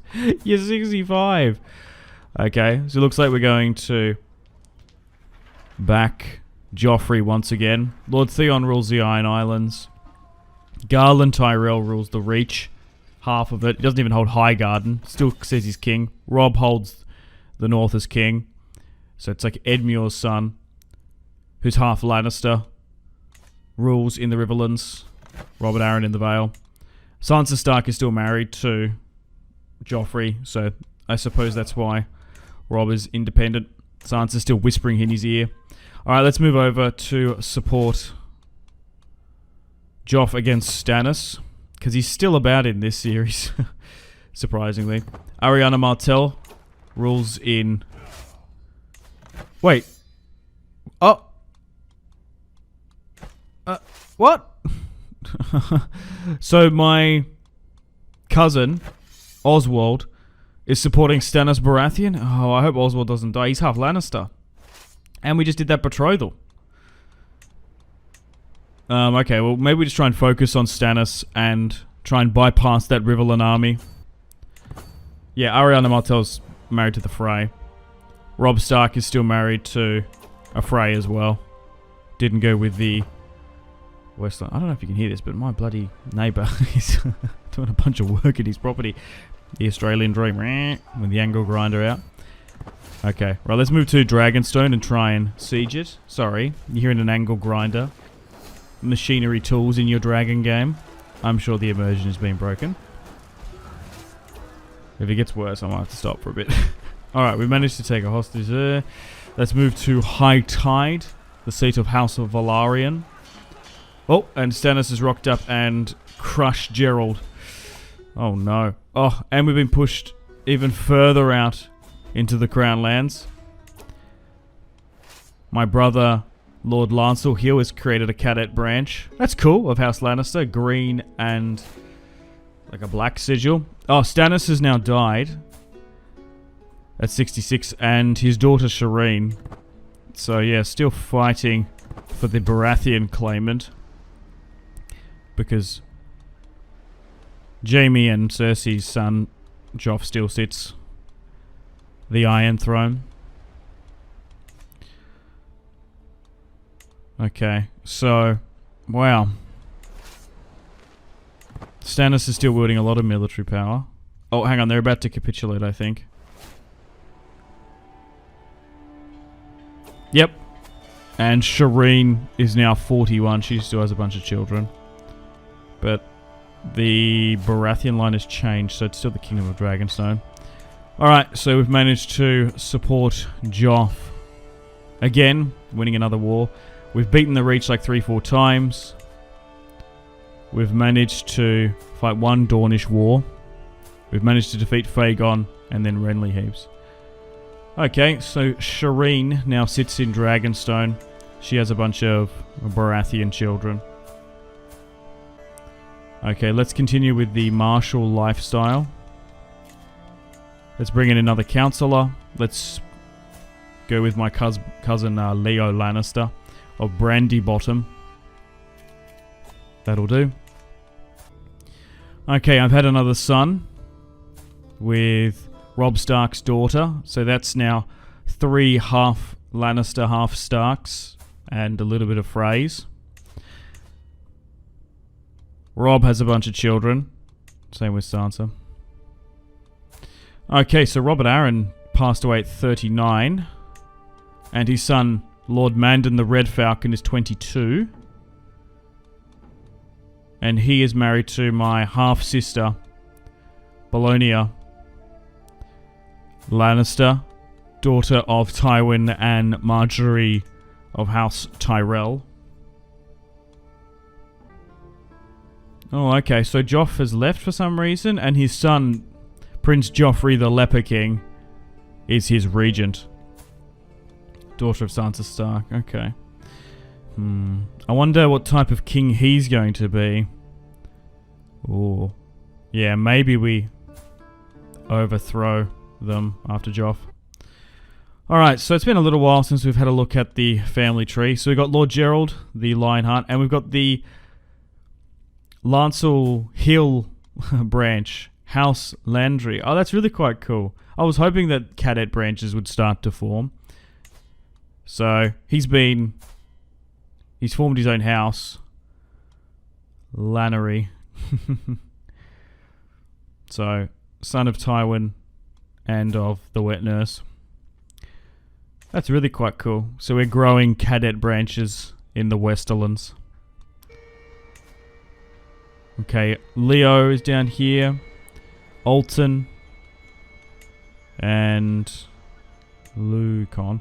I'm surprised not all of these houses have been cadet, really. Okay. I think I might change up Gerald's armor. Yeah, there we go.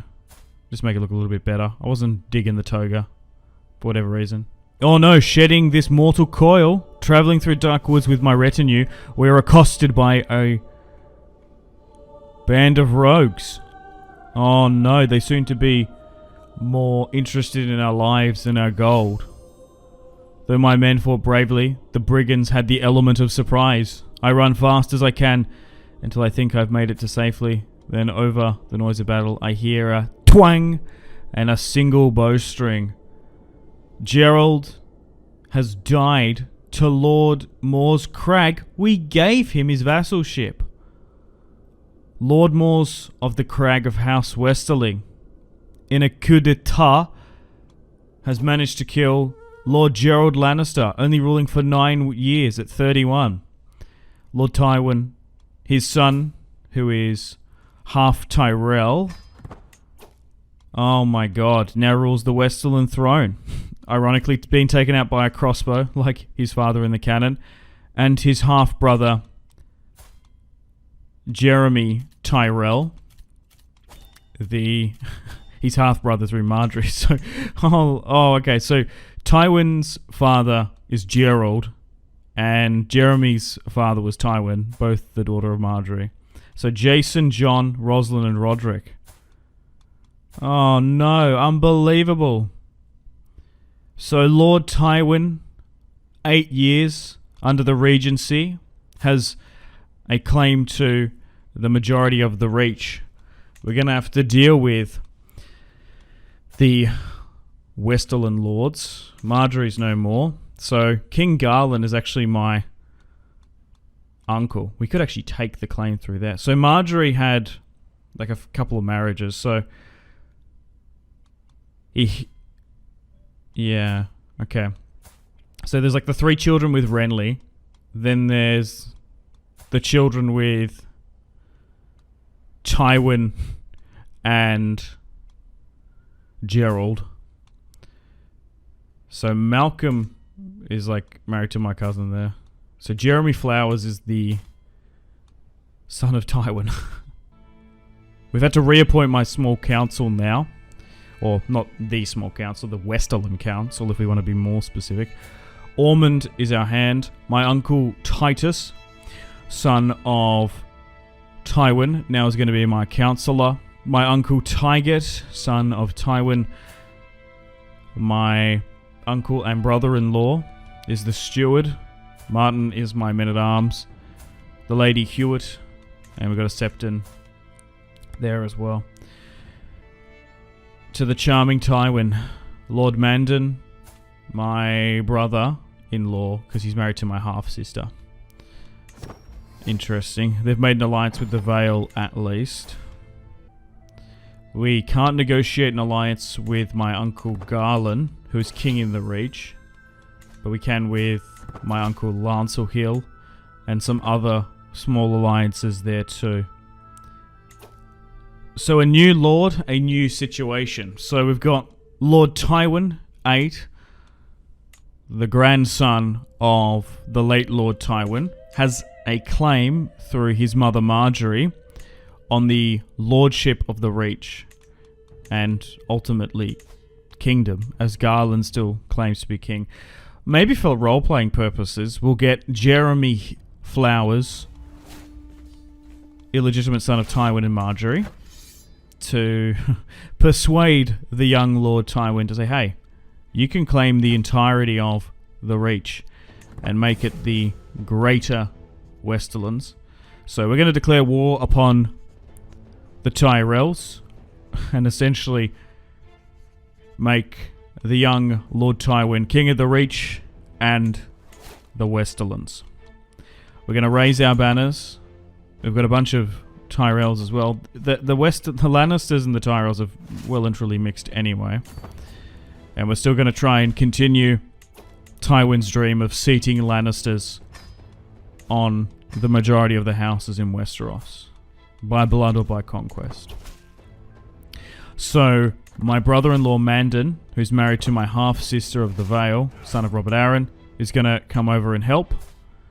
Gregor Clegane, the mountain who rides, who's married to a Lannister now. He's got half-mounted Lannister children. Oh, and my cousin, Oswald, is going to come over and help. My auntie is currently regent. My Lannister auntie is currently regent in the Riverlands. We still hold Highgarden. We have for quite some time. But here we go. The mountain, loyal to my grandfather. One of my grandfather's most loyal bannermen is going to come in and crush a bunch of Tyrells. Nice. And we're going to be able to finally put House Tyrell into submission. They've actually changed the sigil, because Garland's been ruling for quite some time. What's a better trait? Cynical, just. We might offset it a bit because we're being very Conqueror focused. Oh, hang on. We might need to push down here. But hopefully this will finally end the Reach's independence. Tywin has been chipping away at the Reach border territory for so long. Alright, let's push south. They're so close to capitulating. Highgarden has been under the control of the Lannisters for quite some time. Essentially like Berlin in East Germany. In this enemy territory here. The Arryns of the Vale are coming to help out. Tyget wins, crushing the Tyrells again. But I do quite like that Jeremy Flowers, illegitimate son of Tywin, who has Tyrell blood, is gonna help out. For like roleplay purposes, that's really quite funny and cool. We've played 3 generations of Lannisters now. It's crazy to see how this run has gone. Man, I just love the story and roleplay, and yeah, there's just so much to like about Crusader Kings 3. Everyone's playthrough is different as well. Alright, let's get Gregor Clegane to go to the Citadel Books! I don't like books. Burn them. Unwelcome, but he's been pestering me. Okay. We might just assault the settlement. Nice. Wait, the realm is at war? Oh, okay. Wait, my cousin Oswald's at war with Joff, but because I'm under a regency, I can't join? Oh, that's so annoying. It's probably the smart thing to do, but I'd nearly back Oswald. We need to focus on this Tyrell war. Now, hopefully, we just combined the kingdom and just say the lordship of the Reach and Casterly Rock. Oh, so he's named himself King Oswald of the Trident. So, Jeremy, we probably could, maybe give him a lordship after this. I think that would be pretty good lore-wise. Roleplay-wise. Okay, let's siege New Saw, because we're so close. Nice, they're finally capitulated. We can ask for a guest, but I suppose we won't. So, Lord Young... So Tywin the Younger, we should say. Oh, so he's going to take his uncle's crown and claim himself King Tywin of the Reach. Interesting, because he's taken Garland's crown. A change of circumstance. Alice Tyrell, my cousin. Oh, yes. So, some of them have escaped. Yeah, they were under the,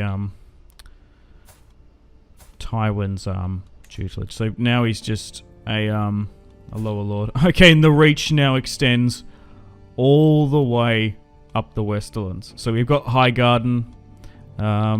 We've got Long Table. Oh, I guess that Long Table bounced because when we took Highgarden from them. So this is the Greater Reach. What should our kingdom be called? The Westlands, or the Westerlands, or the Greater Reach? I haven't decided quite just yet. But all hail King Tywin, the first of his name, the Lord of Casterly Rock in Highgarden, and his half-brother Jeremy Flowers, son of Tywin. Although it doesn't seem to be publicly acknowledged, but he is. He's the spitting image of him. Joff holds the Stormlands and the Crown Lands. Queen Shireen is just LARPing in Dragonstone. My cousin Oswald, who's half Lannister, half Tully. Is married to my sister anyway. Mandan is married to my half-sister too. And they have a son. So there's a Lannister going to be eventually on the Eyrie throne. Lord Theon the Red Kraken has changed his crest. And here is the extended family tree. So we've got Cersei and Jaime's children. Then we've got a bunch of illegitimate. Then obviously that's where Oswald comes in. And King Tywin. So there's a lot of branches. Not everyone's overly too relevant. But now Oswald eventually will rise to the top. There's the Arryn line here. Hopefully Titus and Tyget, my uncles, can create some big Lannister cadet branches. Like in the Westerlands and in Lannisport too. But here is the court. I'm not sitting on the throne just yet. But my half-brother Jeremy on the Tyrell side. I've even got a half-brother in Malcolm. Baratheon. Because just Marjorie just had so many children. Now we are under a regency with King Tywin. And I'm going to reward, like roleplay-wise, my half-brother Jeremy Flowers, who is the son of Tywin. He's going to get a lordship for essentially stewarding the young king, who's only 10. His father Gerald was ambushed by bandits and was attacked on the orders of Moors of the Crag. So we do have a blood vengeance against House Westerling. Once I come of age, I will avenge my father for what they did. Marjorie Tyrell died in her early 40s, which is understandable. She did have a lot of children.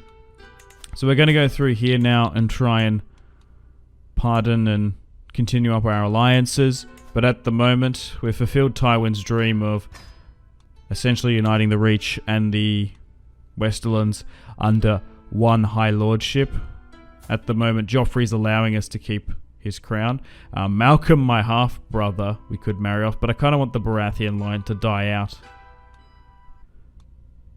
So I will need to remarry at some point, and I do have a lot of half-siblings due to my Tyrell heritage. So Tywin doesn't have a crown just yet. He does wield Bright Raw. We were able to send a courier to Essos to find it after a fair few attempts.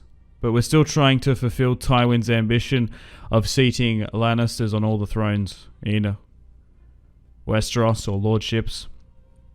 My auntie currently rules the Riverlands as Oswald Tully, who's half Lannister, rules the Riverland throne.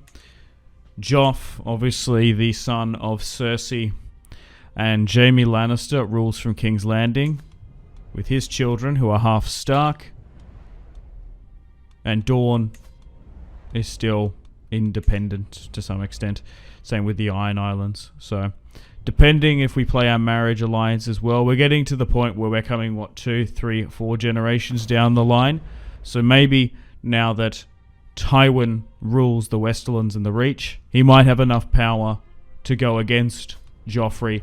Or maybe the next king after him might be more tyrannical and nowhere near as stable as Joff has been in this particular series.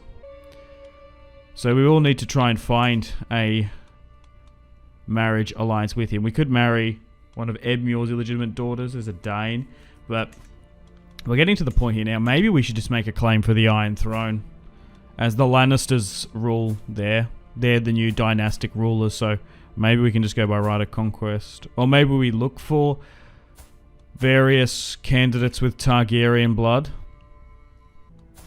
Okay, so here's the Baratheon line, if you guys are just sort of curious. So Maya Stone had a bunch of illegitimate children. So this is Joffrey and Sansa's children. So at the moment, Prince Joffrey the Leper looks like he's going to be the Leper King. And so Joffrey's eldest daughter has married into the Lannister line. Joffrey's line isn't that secure either. Marcella married one of Tywin's cousins from Lannisport. Tommen doesn't have any children. And then there's the actual Baratheon line. So it looks like Theo Baratheon through Stannis is probably the actual leader, followed by Malcolm. But male preference primogenitor, maybe Malcolm. You can either make a claim. So I think if we're going to eventually make a claim for the Iron Throne, like what are we to do now? We've made a kingship, we've united kingdoms. Do we just kind of want to find those with Valyrian blood, and then just try and get a dragon and get some dragon eggs, and then rule with the red Lannister dragon? I think that'd be quite cool. So in Westeros, there's only like 2 former loyal Targaryen houses. House Celtigar, or Celtigar, and House Velaryon are still those of High Valyria that follow the faith of the Seven. So they do have some amount of dragon blood, and some Velaryons and Celtigards have intermingled here, so that means there's probably a high chance of being able to ride a dragon. So we're kind of at a stage now that maybe we just make a claim for the Iron Throne and try and get a Lannister to ride a dragon and raise one. The only way we probably can do that is to actually get dragon blood in. Now, House Targaryen has been well and truly destroyed. Aegon is no more. Jon and the actual Targaryens and Dany are dead. However, House Bright Flame, which is a cadet offshoot of House Targaryen, although they're not like legitimate Targaryens, the Blackfires and the Bright Flames, they do have Targaryen blood through Maekar, I believe. Prince Maekar, Aerion, and yeah, and then like we go back to Aegon. So there does seem to be some Bright Flames, but they're over in Essos. I don't think there's any Blackfires though, unfortunately. We're going to commission a new crown, so we can get the Crown of the Reach, the Crown of the Rock and the Hill, the Circlet of the Rock. King of the Rock and the Hill, as in the Hill of Highgarden. The Crown of the Reach, the Crown of the Rock and the garden. I think so. There's no way I can change this. I still haven't decided, like, what would be Tywin's better title. I think he would, yeah. He seems to be prioritizing both his Lannister and Tyrell heritage. Now we're going to invite Lyanna Brightflame through some cheekiness to the Westerlands. And we're going to marry King Tywin of the Reach to Lyanna Brightflame. For some reason in Essos they were too far away for us to interact, which I think is a little bit silly. Maybe in the game settings I should have edited that. So we're going to marry Tywin to her. She's intelligent, so then hopefully, and she's also a Targaryen, through the illegitimate line, so hopefully Tywin's descendants will be able to be brought up with a little bit of their old Targaryen heritage and have the ability to ride a dragon.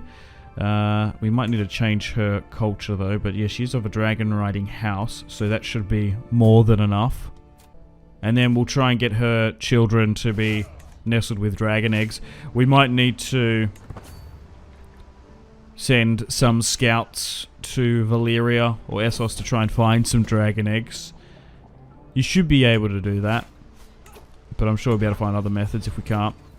There's just little pop-up events like the Tower of Joy and like Valyrian steel sword hunting that I just don't have in CK3 yet. There's a debug here. Remove pre-war, whatever. I probably should have done that a while ago. That was like a debug pop-up it was telling me to do. Yeah, if anyone can tell me what that debug pop-up is, let me know in the comments. But a massive development here. Lord Oswald, my cousin, half Lannister, has been sent to the war and destroyed by Joffrey because he declared his independence. And it looks like Robb Stark's son Wayne has taken the lordship of the Trident and the Riverlands. My auntie Jane, who married Edmure and only had one child with him, she's now landless, so we should really invite her back because her life is probably in jeopardy. It looks like the Starks rule the Riverlands, so Joffrey is being really quite loyal to his wife's line. Robb has a fair few children, Flints and whatnot. So, yeah, looks like he's given his firstborn heir and son Wyn the Riverland throne. So is House Tully just done? Yeah, there's only 2 illegitimate Tullys, and that's it. So the North now rules the Riverlands. Interesting. So, power has really consolidated now in Westeros. We have the Lannister-Tyrell lineage ruling the Westerlands. The Westerland, the Greater Westerlands, you could say. The Greyjoys still rule the Iron Islands under Theon. And it looks like the Tullys have actually gone east into exile. There's even like cadet offshoot branches of House Lannister now, which is nice. The Dornish are still being ruled by the Martells, but Joffrey rules the Crown Lands and the Stormlands, and Shireen is just hanging out in Dragonstone LARPing. The Arryns aren't really doing too much, but it looks like House Tully's probably going to die out. Okay, so Gregor Clegane has been imprisoned. Why is everyone getting imprisoned? My uncle Titus is being imprisoned by the Greyjoys. Lord Theo, the Crumbling Hightower. Yes, House Hightower has seen better days. So the Mountain's son, who's half Lannister there, was ruling as regent in his place. Okay, let's try and get some ransoms done. But hopefully Lord Tywin can have a half Lannister, half Brightflame son, and then we'll be able to ride a dragon and try and rule from King's Landing. Okay, so so Jeremy is just trying to do some shrewd stuff, taking advantage of the young king. Okay, so I'm betrothed still, won't be too much longer till I come of age. I can marry off some of my siblings. So Jason to Visenya Velaryon, it's probably not a bad idea. I think what we need to now is try and get some old Valyrian blood into the Lannister line. Okay, we've still got other siblings to get married off. So, Joy, maybe the Prince of Dawn might be a good idea. We'll try and keep a rough track on it, but will it really matter? Unless it becomes relevant. Actually, because we're going down this line of trying to get dragons and stuff and put a claim on the Iron Throne. Maybe the Martells might be like, oh yeah, we're down for this coup and plot. Alright, so Sybil, my sister, Mother Marjorie, Mother Gerald, can marry one of Robert Arryn's children. That would be ideal, because Mandan the Red Falcon rules with his Lannister wife. We've also got Roderick and Jon, who are half Stark. Okay, we can actually lawfully imprison Lord Mors, thank God, because Lord Mors, obviously, of House Westerling, was the man that hired the brigands and ended my father at a young age. So we're waiting to come of age to arrest him, but it seems like we might be able to now. I'm 12, so yeah, he died at what, 31? So Gerald the Lionheart dying quite young. The heir of Castle Rock, Tywin's true heir after Jaime, Tyrion and Cersei. So let's go against Lord Mors. Let's not do that. And let's rally the troops. Will anyone stand with House Westerling in this alternative timeline? Rob kept his honour with the Frey girl. Renly survived quite a long time as well. Alright, let's rally the banners. I would like to gain some retinue and renown. Lord Tomard. Oh, he actually backed the coup against Gerald and survived after we had the Westerland Civil War. Very much like Tywin having to deal with House Rain and House Tarbeck, Gerald had to deal with House Brax, Baneforton, the various other disloyal houses. I guess House Westerling alone did the coup against Gerald. So House Lannister's rule has been a little bit sketchy. We have been able to claim a kingship, though, in young King Tywin's rule. And one of my grandfather's greatest champion, the mountain who rides, in his late 60s, is still doing what he was known for in the War of the Five Kings. It's so cool that we're going to have Cleganes who are like full-on half Lannisters now. Maybe we could get a Clegane Lannister Targaryen to fly a dragon. That would be ridiculous. But Mors has been imprisoned, and Tywin will have justice. King Tywin the Younger has an opportunity to be ruthless like his father, or he could be more diplomatic. Should we just banish him to the wall? I think we should. Show him that he can be merciful, but the Night's Watch always needs more men. Oh, she was married to a Frey. Interesting. The Freys also have their tendrils everywhere. Rob's children are half Frey. There's still a fair few half Frey Lannisters. And the current heir in... well, a lot of the heirs in House Martell are half Frey too. So Sir Mors Westerling has now gone to the wall. Oh, wow. So they... okay, so the line has been kind of broken a bit. Interesting. One joined the Kingsguard, one joined the Night's Watch. Oh, Astrid of the Iron Islands. Uh-oh. I was just going through my prisoners. I didn't even notice that, oh, I had one of Theon's sisters. Wait, his eldest born son, Jeremy Snow Greyjoy, has joined the Night's Watch?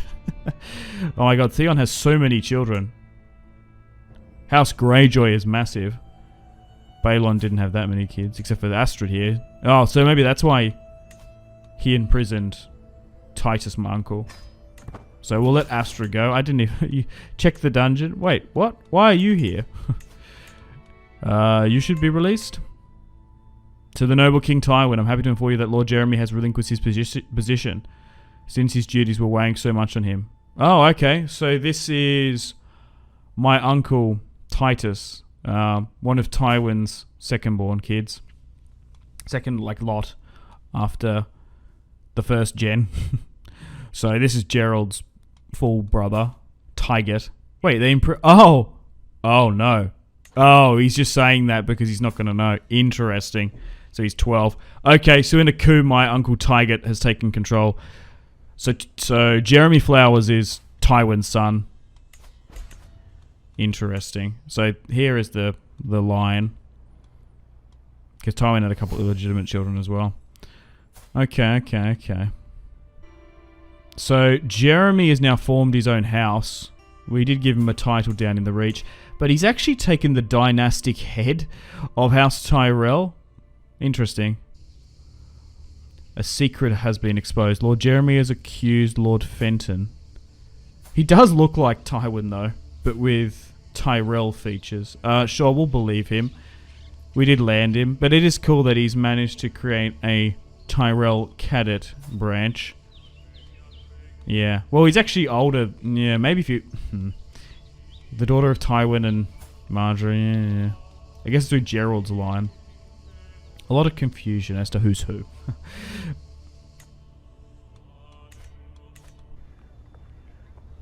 A lasting heartbreak. My brother still weeps for the loss of our mother Marjorie. Aww. There, brother. She died 42. So, Jason and Tywin are going to be able to bond over this. It's okay. Put my arm around your shoulder.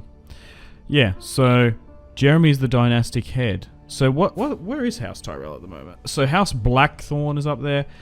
So he's married a Lannister again. Just because it's mingling. So Prince Garland is running a mercenary band in like Essos or something. So House Tyrell is kind of dead from his line. Because we've taken over, essentially, through Marjorie. Willis Loris didn't... it split again. And then there's this. So there's the cadet branch there. And then Tywin the Younger ruling, which is cool. Okay, so we're still under a regency. King Tywin is now 15. Still married to the Bright Flame. And we've unlocked larger Lannister legacy. So let's go with heroic bloodline. So mythical ancestors, that's what we want. So we can get more claimants to solidify this Lannister line. And we'll just leave that there. A new kingdom, Mandan Aaron. I hereby declare myself king. Oh, why you've gone and done that? Married to my half-sister as well. Daughter of Tywin and Marjorie. Damn, okay. That's really unfortunate. I'm not going to back him, I think. I haven't come of age. I need to get married off. And the thing is, I don't want to go against Joff just yet. Maybe after his reign, because his son is the Leper King at the moment. So I can't imagine the Lords of Westeros being too supportive of a sickly king. So I think we're going to allow our brother-in-law to, probably not back him in this one. Although some of my nephews and nieces will be imprisoned. They do look a lot more Lannister now, those Knights on the Vale. But Joffrey is now 56. He's been a relatively okay king. Still remembering his Lannister lineage as we wait to come of age. Once we have some children, we'll try and give them dragon eggs. And okay, so we can officially discharge my uncle, Titus, who was the regent. He actually took it over my half-brother in a coup, and the wedding celebration with Liara Brightflame is going to continue. We went over to Essos, sent a bunch of money to her father to bring her over, and now... Okay, so adopt faith. No. So we could adopt her Lyseni faith. No, I would rather not. We want to try and get Westerosi Valerian as a culture, eventually. A claim on the throne. What? Oh, my uncle Tyget. So this is Tywin's second son of his new generation. Oh, okay. So there's going to be another Lannister civil war. So Tywin had 3 legitimate children with his new wife after Tyrion and Jaime. Tyget, Titus, and Gerald, my father. So my father, Gerald, died at a young age in an ambush by Moors of the Crag. And now my half-brother, Jeremy Flowers, who was the son of Tywin, he was my regent, a good regent. We did land him. But now my uncle Tyget, who is married to Renly's daughter, is making a claim on the Westerland throne. So we could look to imprison him. It's a 50% chance. Then it will force a rebellion, which I think is fine, because, yeah, he's been quite treacherous in this. So, young King Tywin, 16 years of age, wants to put this rebellion down once and for all. Typical. As my father Gerald actually gave him the title of the Lord of Castamere. So once again, the Lannisters are going back up to Castamere to put down rebel pretenders. But so far in this series, Tywin won the War of the Five Kings. Robb Stark actually made the decision to be loyal to the Freys. The fertile Freys have actually managed to put a bunch of Freys on different thrones. We've also got like this Clegane Lannister line. The Mountain is still alive. One of my father's most loyal bannermen. 38. Has Lannister Cleganes, which is always cool. But yeah, a Frey sits in... what? House Martell. The Dowager, like the unofficial king. Okay. And there's like Frey sitting in Riverrun too. Nice. So we've managed to imprison my uncle. He was doing some treacherous stuff. Trying to use his authority. And he managed to take control of my guardianship in my later years. So we got a decision to make. Gerald was interesting. There was a full-blown civil war when he became king. He did manage to actually get rid of a huge chunk of the lords in the Westerlands. Very much like Tywin when he dealt with House Raid and Tarbeck. So, Tyget the Wise. I want to try and send him to the wall, ideally, if we can. We'll just see. Okay, so... Banish, won't accept. Why won't that happen? Minus. Belongs to a powerful family. Oh, that's annoying. I'm the king. I should be able to send him to the wall. Kind of disagree with the metric on that. So we could banish to Essos? No. Renounce claims. Okay, that seems to be the only one we can do. So this will stop him being defiant. As he is the,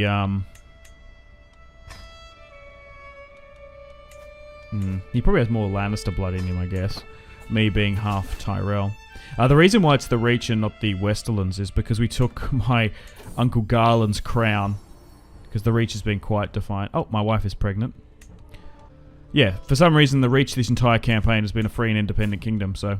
Technically, King Tywin is of the Reach. But if we keep this up, Westerland and Reach culture is sort of merging. Like, we're basically occupy the entire west coast of the Westerlands. Okay, so... I've got a bunch of half-brothers as well. Who, for some reason, are in the north? Oh, because Jon Snow's eldest daughter has remarried an Umber. Because Gerald had two wives, Marjorie Tyrell and then Robb Stark's daughter. So there's all these Stark kids that are... There's all my half-brothers who are half Starks are for some reason in the north. Oh, Mandan the Red Falcon. Oh, okay, this is my cousin here. He's been sent to the wall. Because my cousin and nephew... No, my cousin, Joff. Gerald was my... Yeah. Gerald was Joffrey's nephew. So, Hanlon... Okay, so my half-sister. Okay, interesting. Tywin had so many children, has put so many, like, half Lannisters on thrones, so... We've got my nieces and cousins here on the Vale throne. Okay. So, all these betrothals have been done to, like, smaller, minor northern houses. Except for Banefort there. Yeah, I don't want my half-brothers to do that. It was because they were in a different court. I'm sure we can find better quality alliances. So just looking from Gerald's line, it makes it a bit easier. Maybe we can get Darren Umber down here in my court. My sister, Joy, is married to a Martell. And we'll try and get John, Roslyn, and Roderick Lannister, who are half Starks, married off as well. Maybe to a bunch of Tyrells here, or whoever we can get. But at the moment, we rule the Westerlands and the Reach.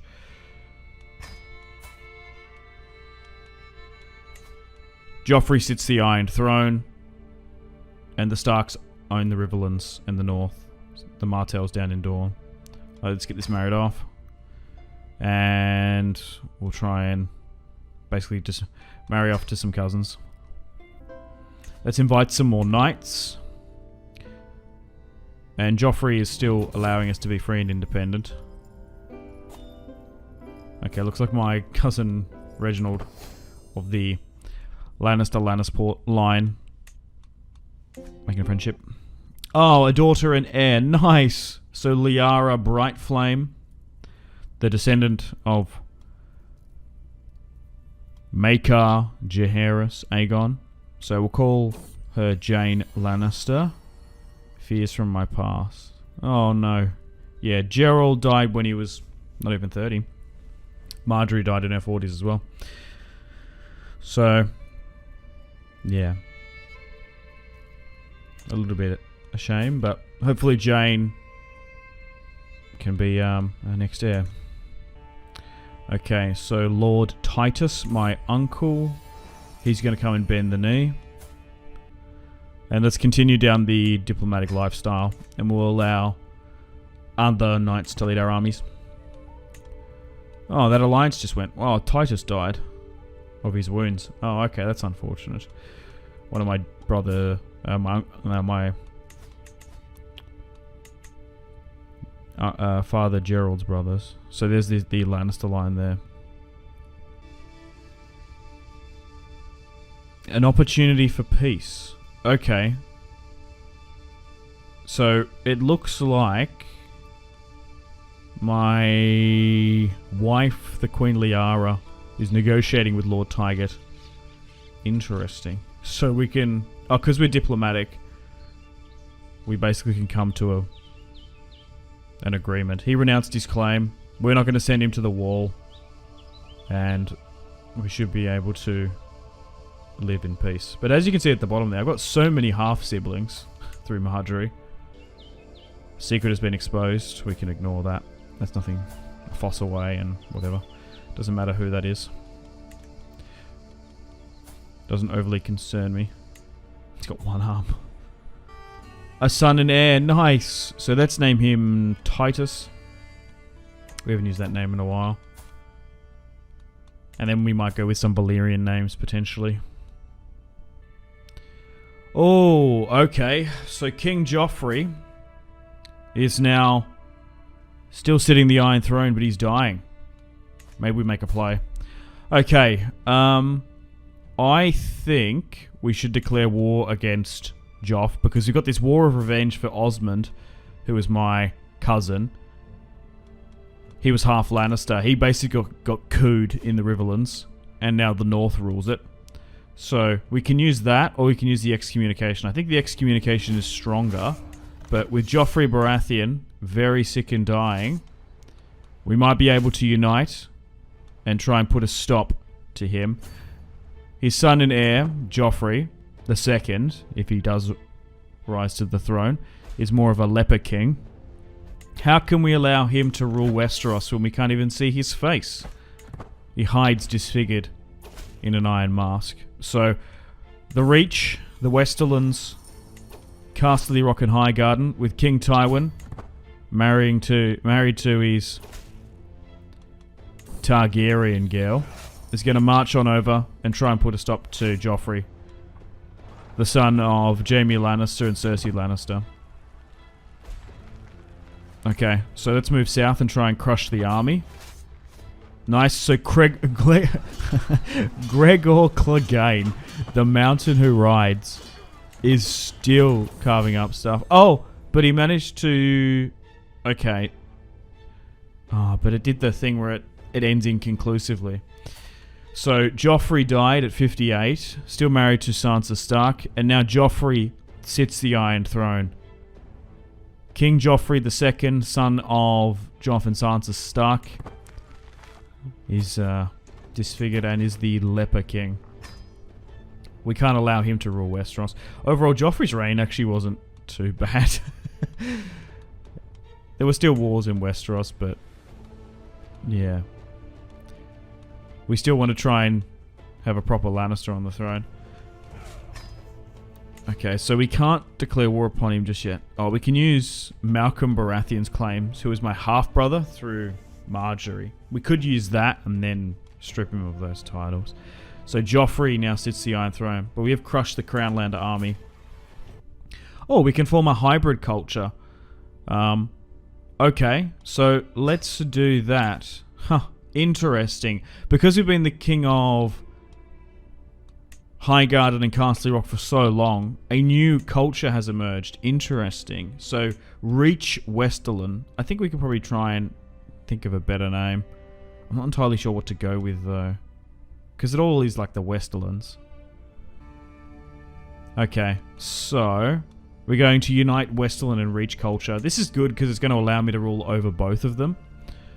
And there's like a fashion mix as well, which is kind of cool. Interesting. This is so cool. It's because we've ruled them for so long. Okay, so let's call it the Greater Westerlands. The Wester Reach.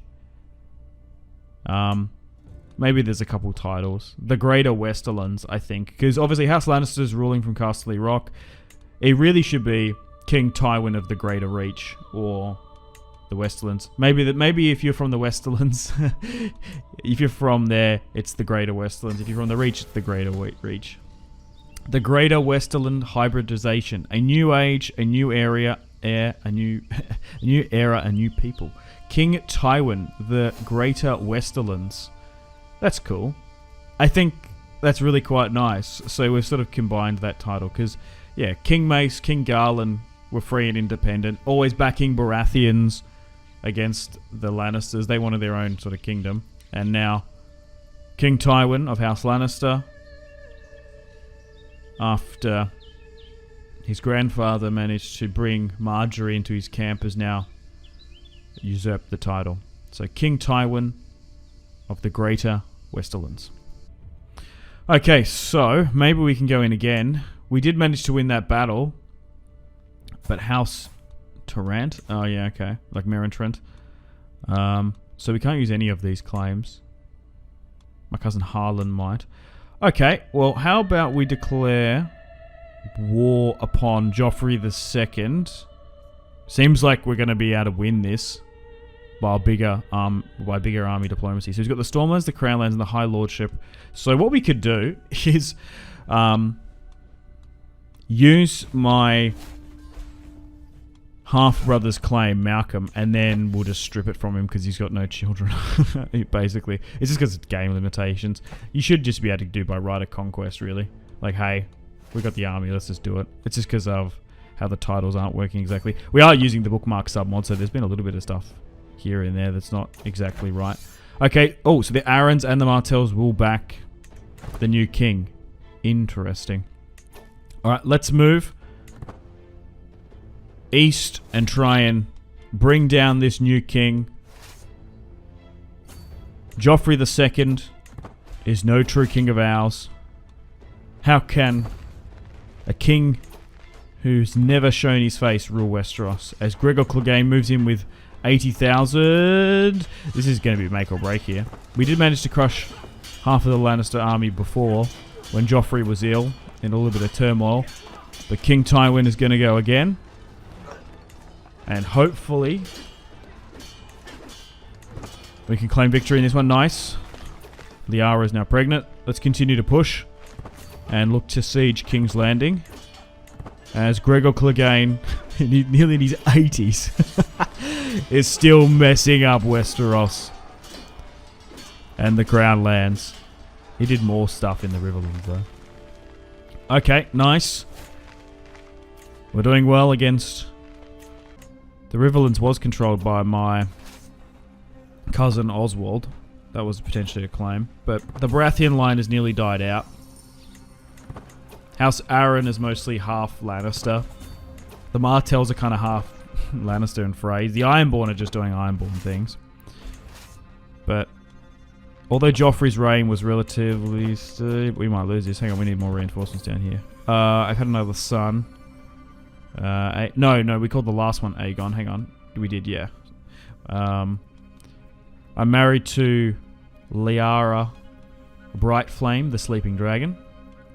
So, what's one of her ancestors? Because there was Maekar, Aerion, and maybe we go with Maekar. Yeah. Maekar Lannister. Because we want to try and get the dragon riding trait. Okay. Let's continue on. I did read this really cool theory that they think the dragon riding ability is from like the female line of Targaryens. That's how it's passed through by the female, like a X trait or something. I'm not a geneticist, don't ask me. But hopefully, once we take King's Landing and proclaim King Tywin Lord of the Seven Kingdoms, we should be able to maybe do some egg adventuring. Okay, so still a couple more pieces of territory up here. And we'll quickly recap. So, Tywin, son of Gerald and Marjorie Tyrell, sieging out Storm's End with an army here. Going against his cousin, Joffrey II. Looks like he's going to win. An unpopular king. Nice. We're doing quite well. Seems we've only got the Reach and Lannister armies fighting everyone else. As House Stark has been quite loyal to the Baratheon, the Joffrey line, essentially. Okay, so still sieging out Storm's End. We'll need to send more additional reinforcements down there. Just need to watch out because they are convalescing a little bit. Now that we don't have the mountain helping us out. Oh, hang on. No, why is this bugging? No, there we go. Now we've got it. One of my cousins was baiting a little bit, don't worry. Okay. Alright, we've still got armies.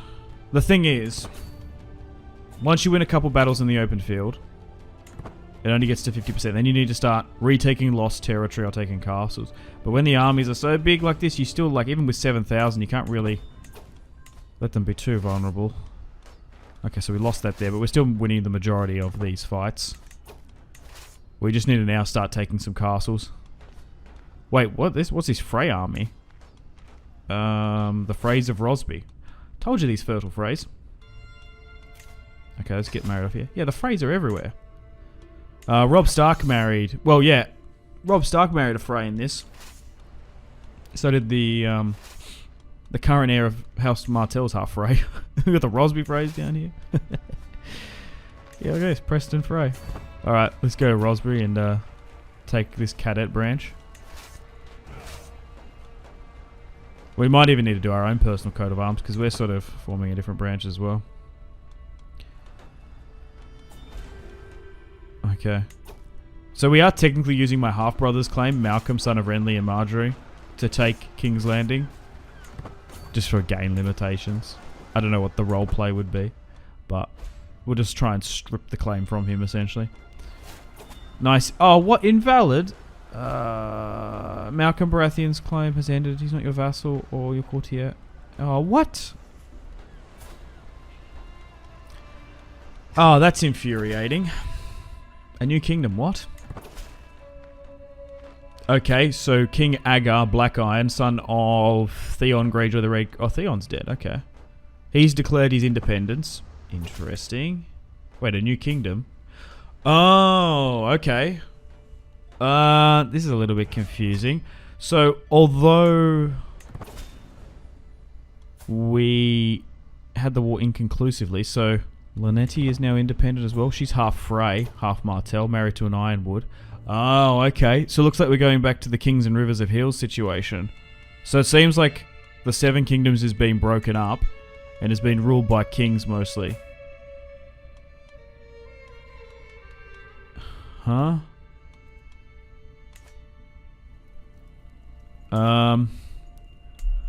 Okay. So Dawn is independent. The Stormlands with Joff. So he's Storm King Joffrey, who owns the Crown Lands and the Westlands. Interesting. So they're not like So there's no Seven Kingdoms ruler, because the North rules the Riverlands and the Reach. Sorry, the Riverlands and the North. House Aaron rules the Vale as kings, and then we got like the Stannis line hanging out in Dragonstone, Shireen's daughter. And now the Ironborn are independent. So my cousin King Harlan, who married my the mother of his mother is my half sister. So King Agar, okay, so that's going to complicate things. So he's half good brother. Because Theon had a bunch of children too. Okay, not exactly where I thought this was going to happen. Yeah, just invalid wars are annoying. It's just because of the game limitations. Okay, so roleplay wise, I guess Joffrey disbanded the Seven Kingdoms. Okay, let's continue down diplomacy. Let's redo our council position. So, after the war against his cousin, the war ended inconclusively. And he didn't have the authority to basically bring the other lords back into line. So, the Seven Kingdoms has been dissolved. No one rules the Iron Throne. We're going to still make a play for it, as all the kings in Westeros are now free and independent. So I can make an alliance with my cousin Lord Tommen. This is Joff's brother. He's 57, of Griffin River. Interesting. And we've also managed to get a bunch of prisoners. So we have managed to crush the majority of what made up Joffrey II's armies and allies. So we can eventually make another play once we go through and ransom some of these. Okay, so that alliance has now been done. I could fabricate a claim for the High Lordship, but we'll see. But it looks like the Seven Kingdoms as an entity has been disbanded. Yeah, okay, so look at this. Proclaim the Iron Throne. So we need to have the title of King's Landing, and we also need to have 5 kingdoms. Interesting, so no one actually holds it. That's 7,000 gold. That's quite a bit. So it's back to like pre-Aegon. Okay, well, who holds that title? So, we can still use Malcolm's claim, who's Renly's son and Marjorie's, my half-brother. So we can try and get the High Lordship, use him, take it as a claim. Yeah. I think that's what we'll do. So, we'll go again.